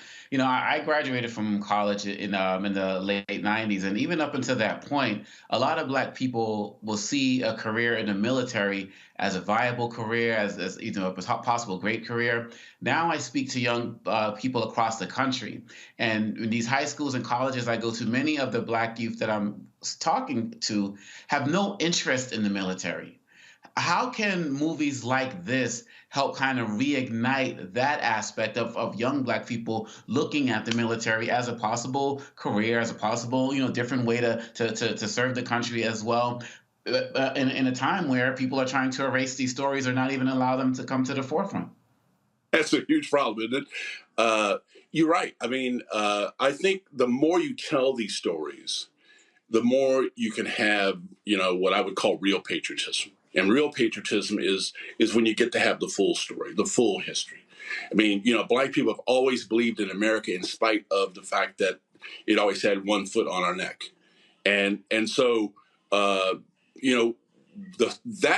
fact alone, when you don't hide that fact, it tells young people that how much black folks, African Americans, have always loved this country, and how we've always stood up for this country, and we maybe more than anybody are the ones that have kind of, embodied the American dream, in terms of making this country stand up for what it says it believes in. And stories like this, stories like military stories, and it's just countless numbers of these stories where African Americans are fighting in the war for the future of being treated as an equal citizen, and often coming back from the war and being treated worse than when they left. And so, it's this part of our history, this part of our struggle has always been a continuum, and that we just keep moving forward, and things have clearly gotten better. We got a long ways to go still, but it's gotten better, and I think it's easy to kind of, I'm sure it's easy for a young person to kind of look at a lot of the negative things. I mean, obviously Trump has made everything. Mm-hmm. America just, looks like such a horrible place, for young people. Looking at something like this and looking at the real history, looking at all the real heroes that have sacrificed to make this place America. I think that's the thing that could maybe inspire them and move them to believe and serve in the military. On that particular point, because I've heard so many people complain about civil rights movies, slavery movies, and what I continue to say is the problem is if you look at that as PTSD or as porn, traumatic porn. I'm like, no, we should be looking at these Black men and Black women as real superheroes. And for every Black person who complains about these movies, do understand, I've never heard somebody Jewish complain about Holocaust films. You know why? Because they said never again. And so Black people need to get over ourselves and say, no, I want to see more of these movies, more of these stories being told, because every time they want to take books out and ban us from learning, then when you see these movies on television, on streaming services, on broadcast, in the theater, then that's good. And there are thousands upon thousands upon thousands of incredible stories. When I saw Will Smith in Emancipation, I saw a Black superhero. What that brother did to get out of slavery was unbelievable. Harriet Tubman, folks who we don't even know. And so I think that's where we as African Americans must change our perspective. We must say, no, show me more real superheroes. I got no problem with Black Panther and Wakanda, but that's fictional. We've got some Black superheroes who did their best to say, no, we're gonna make, as King said, make America be true to what it put on paper. I mean, the fact that they don't want you to see these movies, they don't want you to know these stories. The fact that they've created this whole critical race theory crap to try to take it out of the curriculum of universities and high schools and everything else. The fact that they're working so hard to do that tells you the inherent importance of it. I mean, it just tells you. I mean, clearly, this is what makes America, what's going to make America go to this next level. Yeah. And if they try to take your vote, that means it's real damn important. If they're trying to get rid of your history, it must be important. Must be important. And these movies allow us to take ownership of the history. It's really important for us to take ownership of this history. When people talk about slavery porn and all that kind of crap, that is exactly what racist people in America want you to believe. Because then you're saying, I don't want to know what happened to grandma. I don't care about what happened to great grandpa. I don't want to know what happened to my mom and dad. I just want to escape. I go to the movies to escape. Well, right. Unfortunately, movies have, not all movies can make you escape. Sometimes movies have to make you understand who you are and where you've been and probably where you're going. Yep. And last point, folks, you heard Kevin say this was a 20-year process. And I got no problem saying it, when we shit on movies about us, do understand it makes it harder when he goes to the studio, when he goes to try to get financing. When we look about what people said about Nate Parker and The Birth of a Nation. Okay, I can go on about Ava and Selma. And I know right now it's going to be people who are going to be bitching and moaning about Tyler and his movie coming up. When we whine and complain about these movies, we're making it harder for black filmmakers and black producers and black writers to be able to tell these stories. Amen, and amen, and amen. I mean, literally, I've been in meetings in Hollywood where they'll say, well, Beloved didn't do well. Amistad didn't do well. And they'd use those movies like a weapon against you. Yep. And no, you're totally right. And that's a real problem in Hollywood. And so, when these movies succeed, I mean, the reason that they didn't believe black movies could travel internationally until the success of Black Panther. Yep, absolutely. Kevin Willmott, he's the director of the movie The 24th. Now, y'all all know, I'm going to say this right now, y'all already know, I've told Netflix this, Hulu, all of them. They love coming to me with their celebrities, but they don't bring any advertising dollars. That's why normally I don't promote anything that they have. And so we're gonna play, going to the break, the trailer for The 24th again. And so, because I'm supporting Kevin, I'm supporting Michael T. I want y'all to watch it, share it, tell your family. Thanksgiving next week, y'all should be sitting down together watching this movie. It's critically important. Kevin, I appreciate you answering the text and joining us for the last 45 minutes talking about this critically important movie. And again, and the great work the people of the U.S. Army did today. Thank you, my brother. Thanks a bunch. Folks, we come back, we're going to talk about black men, Democrats. Why do folks keep lying about what has and has not been done? Mondale Robinson joins me next. We're going to break this thing down. You're watching Roland Martin Unfiltered right here on the Black Star Network. Men of the 24th Infantry. This is Texas. And we have a great opportunity here. Legacy, if proven worthy, will carry us all the way to the shores of France. Things are a little different down here in the South. I will expect you men to obey the racial code. Yes, sir. Get back with the others. Just go ahead and drive this machine. Officer Cross. This is a white man's world. Every man here has got a lit fuse. Jim Crow's the law. Respect it. What are we gonna do? The police brutalize us, sir. All we want is to be treated as soldiers. As military police, you are to ensure order of the men of the 24th Infantry only. Drop the knife. Back up! I was robbed of my honor. You get out of here before they take yours too. The general can get the 24th in the fight. He's never going to do that. What do we do, sir? William, I've done all I can do here. We have a problem. We're gonna take our country back. Law run this town. There's a militia on the way. Are they? Which way did they go?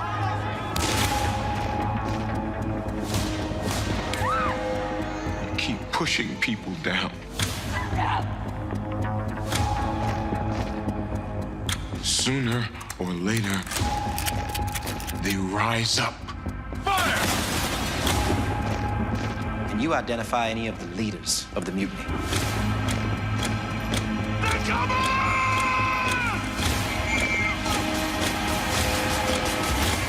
When I aimed the gun, I saw a man. He didn't see one back.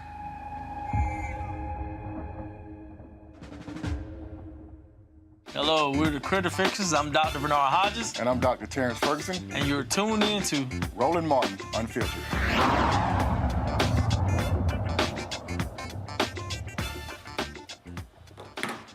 Folks, welcome back to Roland Martin Unfiltered. So I've been seeing all of these stories everywhere, how Biden and the Democrats, they're in trouble when it comes to the black vote. Poll came out showing some 22% of African-American, I think it was African-American men, are going to be supporting Donald Trump. Over the weekend, go to my iPad. This individual here, this Al-Haj Gil Chenault. So it says self-made black millionaire, real estate investor, blah, blah, blah, blah, blah, blah. So what he did was he posted this clip on his Instagram channel, and it featured some comments by Van Jones. Pull the audio up. A little bit deeper, among black men, Trump actually wins by 3 points in this poll, 49 to 46. Shocking. It's shocking. First of all, overall, the Biden-Harris coalition could be called the Humpty Dumpty coalition right now. Just falling apart. Just falling apart. The Latino vote on the ground, the youth vote on the ground, the black vote on the ground. This is not good. Now, there is a year to turn it around. The black male, that's a stunner. Black women have been in the lead, but black men haven't been that far behind. I think you've got a constituency that is losing hope and looking for change. There's a lot of the things that black men were voting for didn't happen yet. Nothing yet on voting rights, nothing yet on police reform, nothing yet on criminal justice reform. So a lot of those issues that were important for black male voters haven't been addressed yet, and the economic pain is real. The last thing I'll say is, a lot of black male voters are non-college working folks. And some of the stuff that is non-college working, that's working for white working class guys, can also work for black working class guys. But you can't just expect for black men to stand in long lines or black women to stand in long lines, get nothing done on policy specifically to them, and then stay in this coalition. So this individual, just want to let y'all understand. So this is what he posted. The Democratic Party has been taking black men for granted. Biden has done little to advance the standing of the black male. Economy is horrible. Home prices and interest rates are high. Wages are not keeping up with inflation. Black male unemployment is still disproportionately high. No criminal justice reform, no real action or accountability on police brutality shootings, no student loan debt relief, and now he's using taxpayer funds to commit genocide on Palestinians. Just a few reasons why black men are abandoning Biden. Now, guess what, y'all? I had some time this weekend. Because the reason I took some time, because one, I can't stand lies. I can't stand what people said. Now, if I was on that panel with Van Jones, I would have actually pushed back real hard. I know, Van, we're cool, but I would have said, Van, that's bullshit.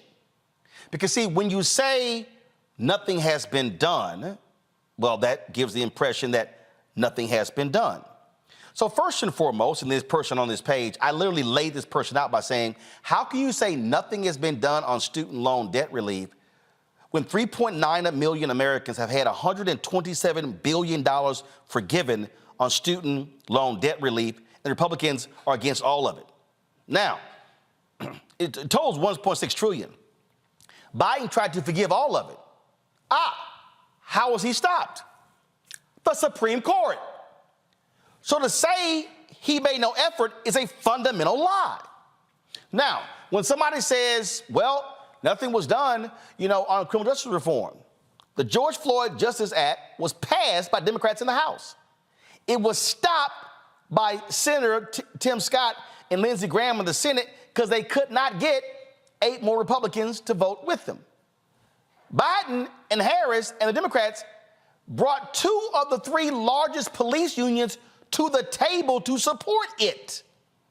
Not only that, as I laid out in a Homeboy's page, and I walked through this deal, Biden-Harris issued an executive order that spoke to various facets of criminal justice reform. There have been 10 patterns and practices investigations by the Department of Justice Civil Rights Division that was one under Donald Trump. When folks talk about, oh, inflation been high, absolutely true.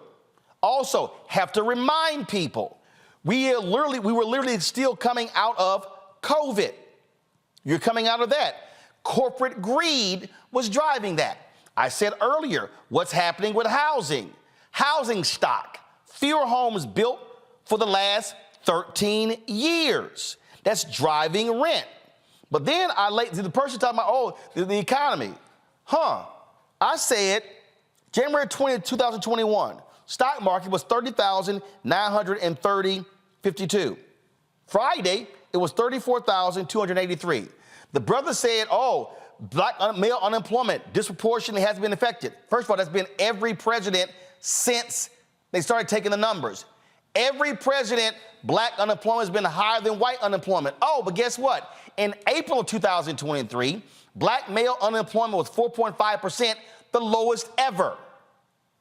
So I'm trying to understand how. So what was funny is this so-called self-made millionaire, when I mentioned student loan debt, he goes, well, I got $300,000 in student loan. I ain't got no debt, $300,000 in student loan debt. I don't have any debt renewal. Well, your ass a millionaire. Pay your shit back. The poor brother can't.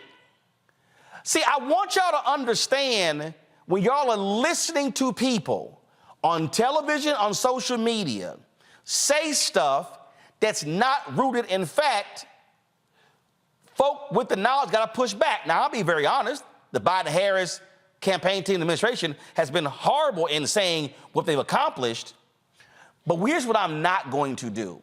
I'm not going to sit here and let folk lie and get away with it.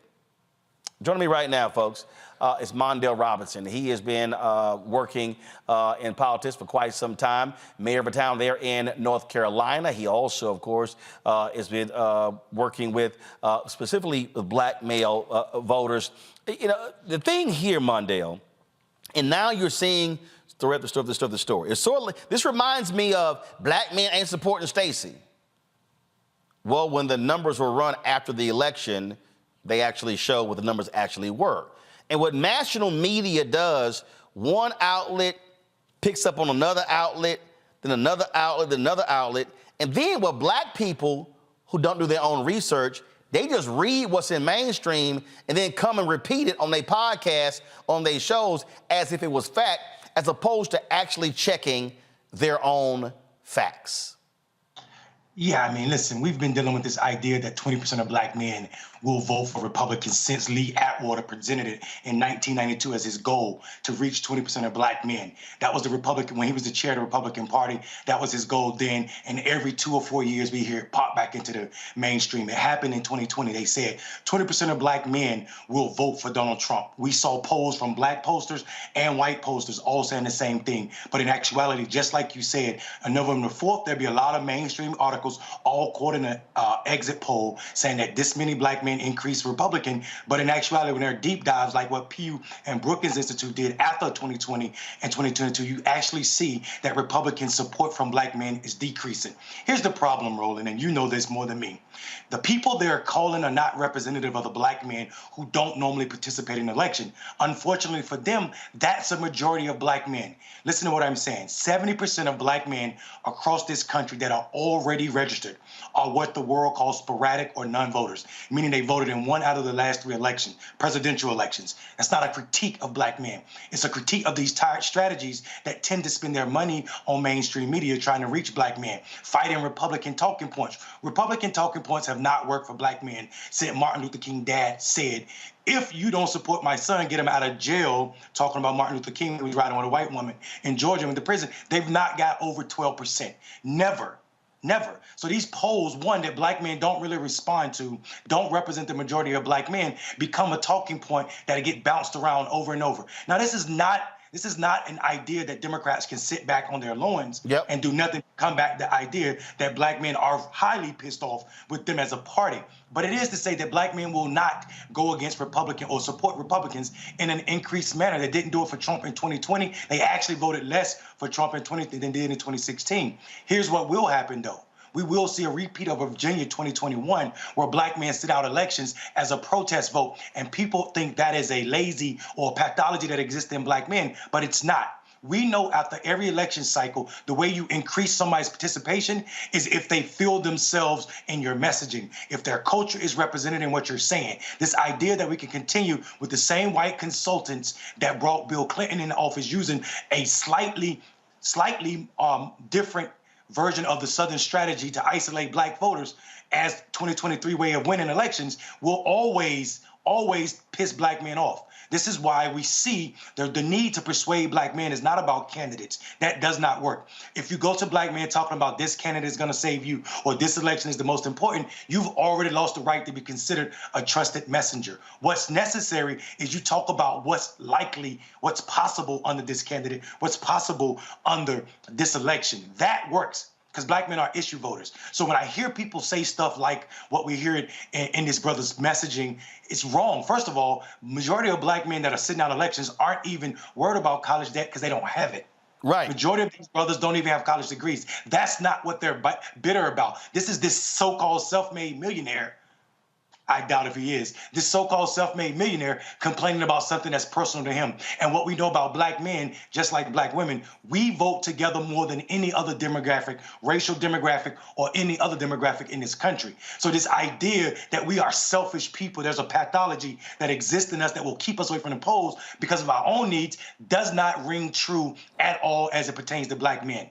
Period. Well, is what we do know is, hold on, Roland, if you don't mind. What we do know, though, is the idea that I can keep getting emails from old Democratic strategists is not going to work to engage this demographic. These brothers don't listen to TV in mainstream. These brothers are more likely to get messaging from battle rappers, from podcasters, and run with those than they are from CNN, MSNBC. Oh, absolutely.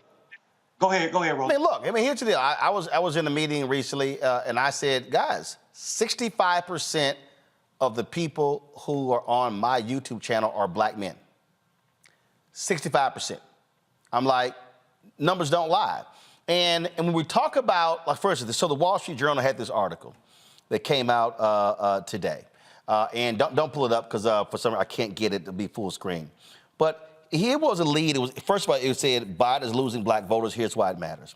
It said when Michelle Smith voted for President Biden in 2020, she thought he would help people like her, a black mother working 2 jobs and raising 3 teenage boys in North Philadelphia. Now she says she won't vote for him again, citing higher prices, skyrocketing rent, and a feeling she has been left behind. Quote, I really did think he was going to help people in my situation, said Smith, 46 years old, who earns $12.50 an hour, working as a home health aide and makes Instacart deliveries for extra money. It's like all of them talk a good game until they get elected. And so then she says she's likely not going to vote. Now, here's the deal. I'm not dismissing what her reality is. What I am going to say is this: who was supporting $15 an hour? And who wasn't? Who blocked it? Who blocked the child tax credit? Who blocked it? We talk about, the reality is we talk about there was $100 billion in Build Back Better that was going to deal with housing. Joe Manchin was the ones like, nah, pull that out. Also block the child tax credit. And so what I'm saying to black people, whether it's this sister Michelle Smith, whether it's to any brother out there, we have to think in terms of elections long term. And what I mean by that is it ain't a question of the next 4 years. It's a question of the next 8 years and 12 years. And when I see people, Mondale, walking around, and you're right, some of these crazy rappers saying this nonsense about, oh, how we got all these checks during Trump, I got to remind people, you actually got more checks under Biden. What you also got, though, and that was money that when Trump was there, that was money that was approved by the Democrats in the House. That didn't come from Trump. And so folk have to understand, and a lot of those COVID benefits are now expiring, such as the support for child care. And so, and guess what? That ain't coming back. Republicans are not bringing them. Republicans tried to cut 80% of the resources for women and children in SNAP in the last budget deal. So I just want to be real clear to everybody. This is not about, oh man, you pumping up Biden. No, I'm laying out to you real policy. The Republicans want to slash any material benefits for the poor or the working class. And if Trump gets back in, I can guarantee you it's gonna happen.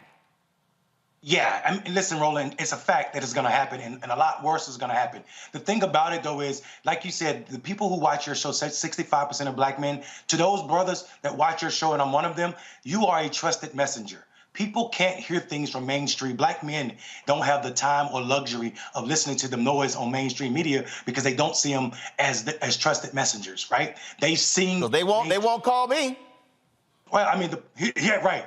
And here's the problem. The thing is, we've been sold out by mainstream media and also the political parties so long that black men can't hear it. So the idea of what we need to do is persuade black men to participate in electoral work. Talking about candidates or parties will turn them off to you. So if the goal is to engage black men in a way that moves them to the poll, and we know once they get to the poll, 9 out of 10 of them will vote for progressive ideas and candidates on the ballot, then we don't need to talk about candidates or parties. We need to let the party do that, right? Our job is to speak as trusted messengers about what's happening to black people and what's likely provide a comparison, basically, for the brothers. And brothers can make that decision, but they first have to see you as a trusted messenger. The idea that James Carville is still sending me emails every day on behalf of the Democrats is missing what's necessary, right? That message will never work. Cameron or Mace have a better chance of moving the demographic of brothers than does James Carville. So I think us making an argument for black men or to black men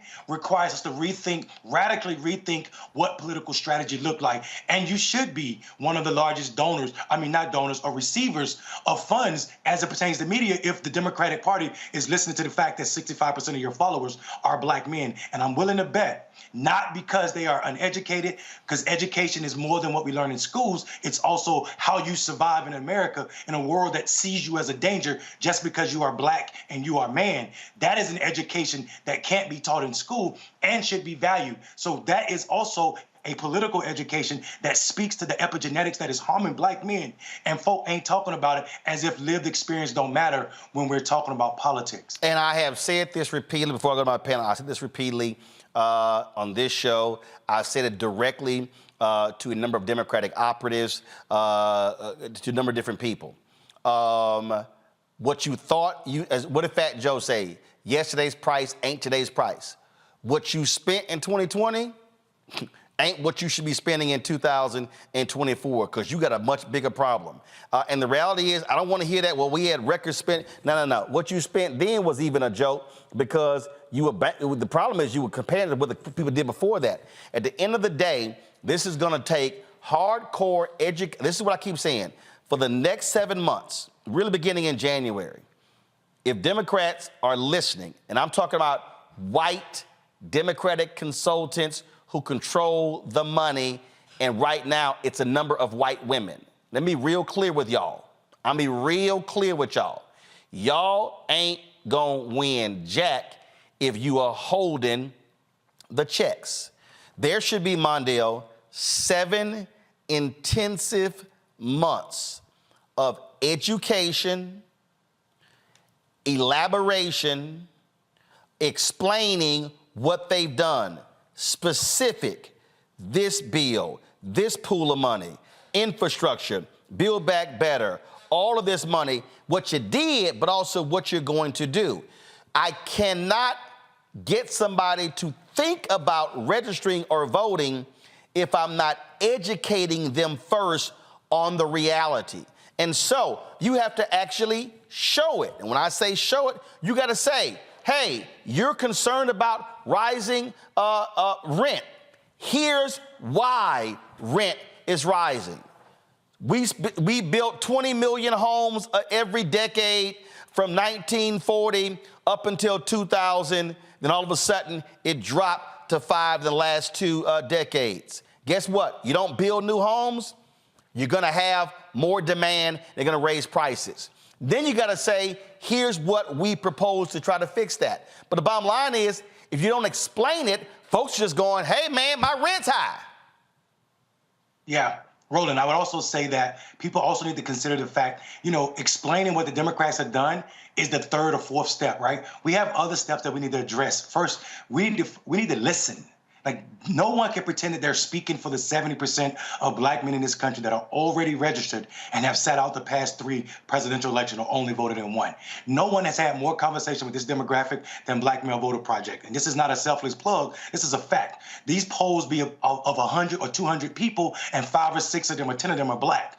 We talk to 5,000 black men every year that fit into this number. The 70% of brothers, folk that don't participate in elections. And we have a long time. 7 months is not enough to address the 152 years of voter suppression that's been targeted at black men. Right. What we can do, though, is partly is what you do every day. We have to be a year-round organization, a year-round mouthpiece for this demographic in order for them to see themselves in what you're doing and also believe that you are a part of the community, not showing up with an extractive notion that, hey, if I can convince them that it's the most important election, most important candidate, then these Negro men will go to the poll for me. And instead, if you're listening to them and centering them, not just swearing on your last name, but if you're really fighting for them, you don't even have to win. Fighting for black men in America is enough to find them on your side. And I think we forget that. The mode is not to convince them first that the party has done something for them, the candidate has done something for them. The mode is to first listen in a way that you don't seem like you're trying to extract stuff from them.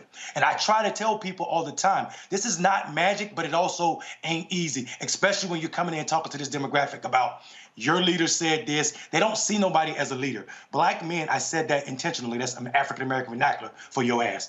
They don't see nobody as their leader, right? Black men are telling the world that you can't go talk to preachers when there's 2 generations of them that ain't been to church in 6 years, right? But you also can't, but in order to listen to them, you have to have listening sessions, town halls around the country doing that. It's not going to be done through television ads. It's simply not. Omakongo, you first. Mondale, I so appreciate your work and your energy that you put towards this effort. I want to come back to something you mentioned earlier about the hip-hop community. And my concern this election cycle is that you have some rappers who are mentioning, oh, Trump got me those checks and so on and so forth. And I'm not seeing a lot from hip-hop as it relates to why we should be voting in this next election. Obviously, we understood with Obama why that happened. What needs to happen as relates to the DNC, Democrats? Do they need to be engaging more of the hip-hop community and saying we need to get out there? Because I'm concerned that we either have the people who say Trump gave me those checks, or we got the ones who are just disengaged, and we lose a vital potential voting block for 2024.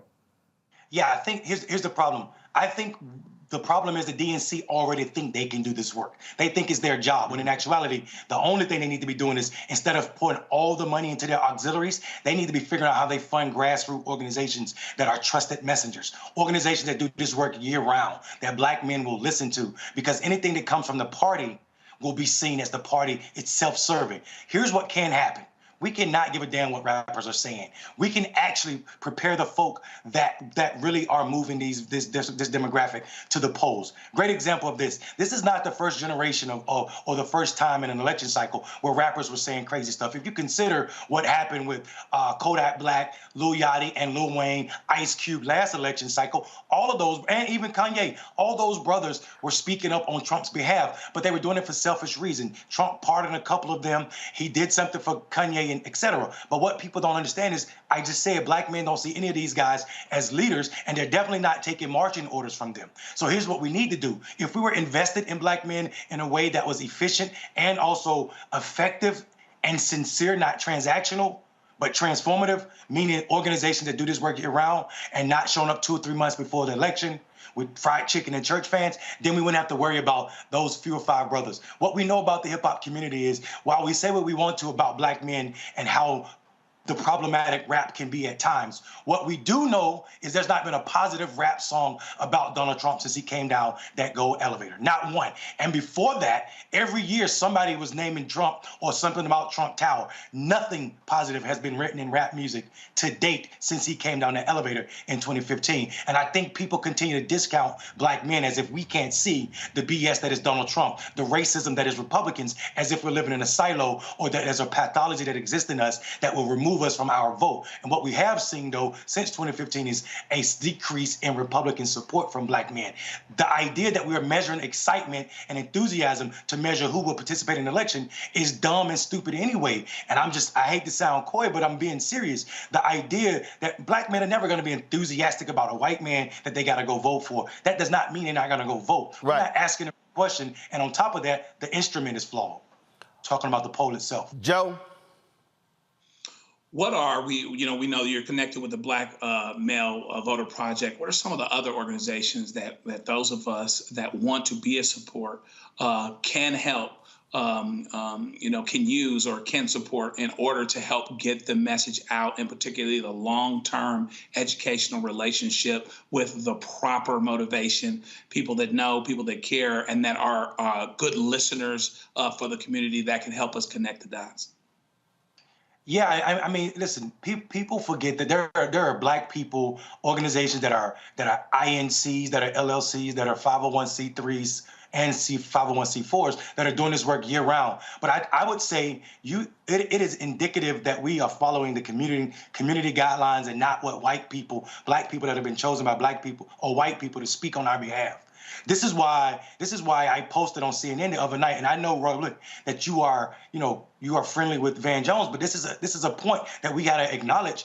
And Van Jones is not a spokesman for black people. That's why 65% of black men aren't online capping for Van Jones, but 65% of black men are following the show. And I'm not saying it because I'm on your show. I'm saying it because it's factual.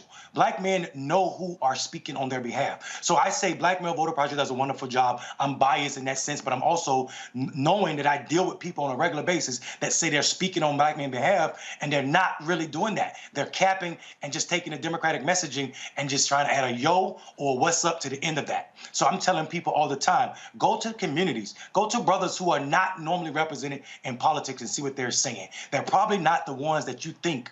They're not these famous orgs that came from the people's relationship with the party itself or people that grew up in the political party itself. So I would say organizations like Block, organizations like Ken Whitaker's organization in Michigan, organizations like Black Voter Matters. These organizations are doing real work. Black Voters Matter is not a direct voter contact organization, but they hold up so many other organizations that would never get funding from white establishment, and they fund those orgs. So I'm talking about orgs that are really doing transitional work, that are really talking to our communities. These are the orgs that are doing the work. Other than that, man, we're just throwing money back to black people that sound like white people that ain't really moving black people. Juliana? Two-part question. First of all, you talked about trusted, I forgot the word you used. Anyway, trusted messengers. So I'm interested in who you think those folks are.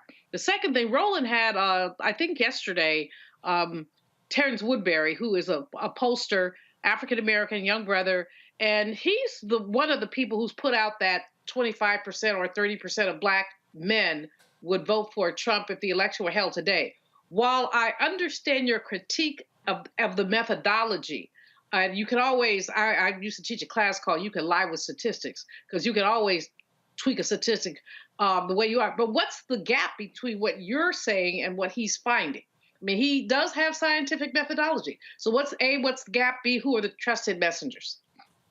Yeah, I think so. Language matters, right? And I love Terrence. Terrence and I are extremely close, and we go back and forth. And Terrence also is one of those posters in 2020 that said 20% of black men were going to vote for Trump in January, February, when he was working for the Georgia Donor Alliance. That didn't happen. And I was saying at the same time, this is not what black men are saying. Part of that is who we're talking to and how we're talking to them. We don't have focus groups with cameras. We don't have focus group with super voters. We don't have focus group. Super voters are people who vote every election. We don't have focus groups or any conversations with women or anybody else that is not a black man. We overpopulate for those who are not represented in the political space. drug dealers, gang members, and regular brothers who just don't participate in the election. And when we talk to them, when we build our platform, we only invite 3 or 4 black men who are political so they can see how disconnected what the party is telling them, what the world is telling them about what's driving or what's ailing black men. And we find out that all of this is wrong. One, the language is wrong. Here's a great example.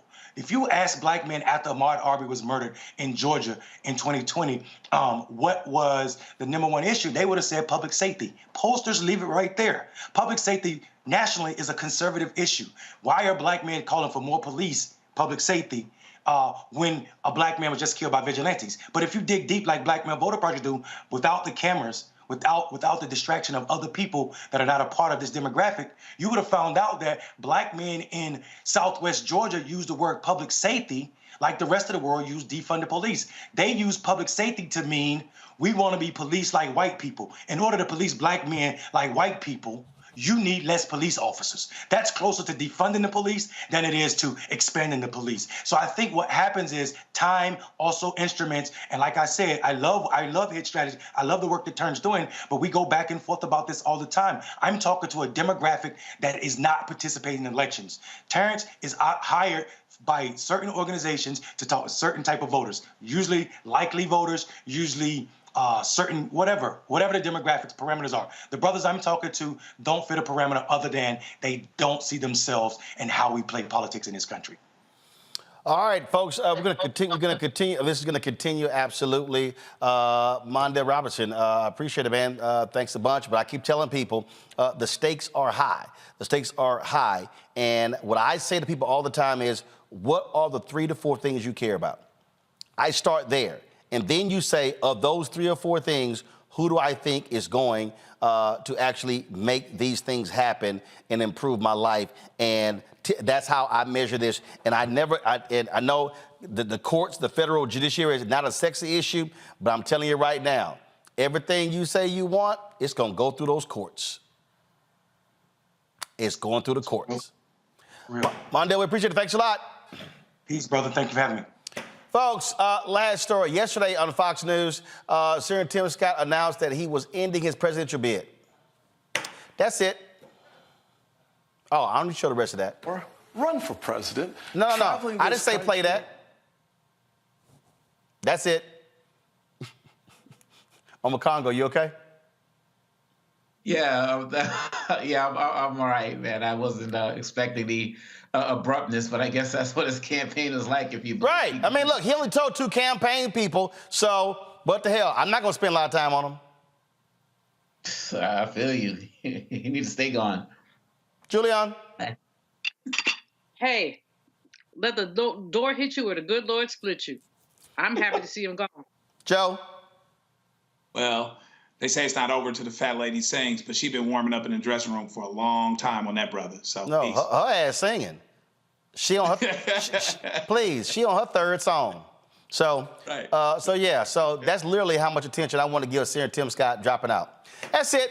All right, Julian Congo, Joe, I appreciate it. Thanks a bunch for joining us today, folks. That's it. Don't forget to support us in what we do. Join our Bring the Funk fan club. See your checking money order. Congo is still beside himself. You okay, bro? Come on, y'all, switch. Come on. I ain't about to spend a lot of time on Senator Tim Scott. He ain't worth it.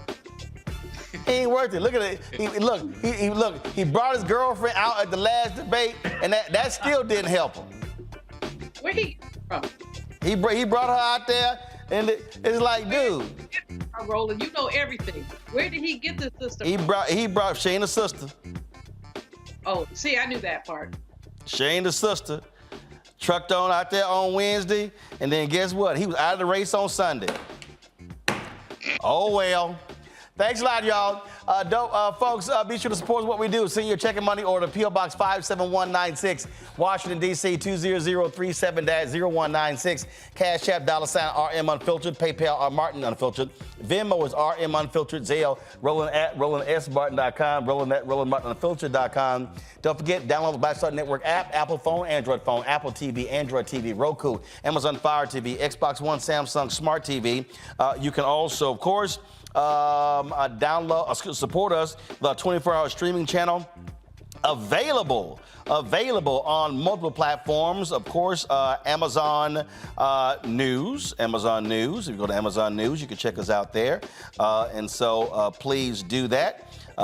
Then, of course, you can also support us on Plex TV, Amazon Freevee, as well as Amazon Prime Video. Also, don't forget to get a copy of my book, White Fear, How the Browning of America is Making White Folks Lose Their Minds, available at bookstores nationwide. So please check us out there, and you can get us. Also, let me give a shout out, y'all. Give me 1 second. I'm going to pull this up. You can come back to me. Give a shout out right now to my nephew, Chris. He turned 16 yesterday. 16. Come on. So let's see. Why is it not switching? I don't understand. Hold on 1 second. Let me pull up the right one. So Chris, like I said, Chris turned 16. And so, damn, I thought the boy was 12. But, man, that was quick. How these kids grow. But he is now, so here he is. Here's my nephew Solomon. So Chris is right there. Chris is on the right side over there in the yellow. And so let me close that. So that's Chris right there. And of course, let's see here. Hold on 1 second. I'm trying to fix this. And of course, his dad, my brother Reginald, that's him right there. His birthday is today. He turns 56. And so we are back to back. My 55th birthday is tomorrow. And so we're going to have our panelists in studio tomorrow. Look forward to a fantastic day tomorrow as well. So it's always great hanging with y'all, seeing y'all doing what we do. It's always a blessing. And I get a kick out of people when they also don't forget, today is let me see if I can pull this up. Don't forget, today is the 68th birthday of Whoopi Goldberg. Whoopi Goldberg turned 68 years old today. And so glad to see Whoopi there. And he gonna get mad, but I don't really care. So I told Chris I was going to post his photos on social media. And so I don't really care. It's my show. And so here's, let's see here. Here's a photo I shot. Let's see, why is it not, there we go. All right, here's a photo I shot my man Chris with my dad when he was a newborn. And then, of course, I used to always go to Houston, Texas games. And so here was my little man back there. Why is it not, let's see here. There we go. So that's been a long time ago. Then, of course, I found this is the bit, of course, we were on the field as well. We were on the sidelines checking it out. So, Christopher, get over it. When you have your graduation party, all the videos and photos are going to come out, player. I'm just letting you know. Why? Because I own them.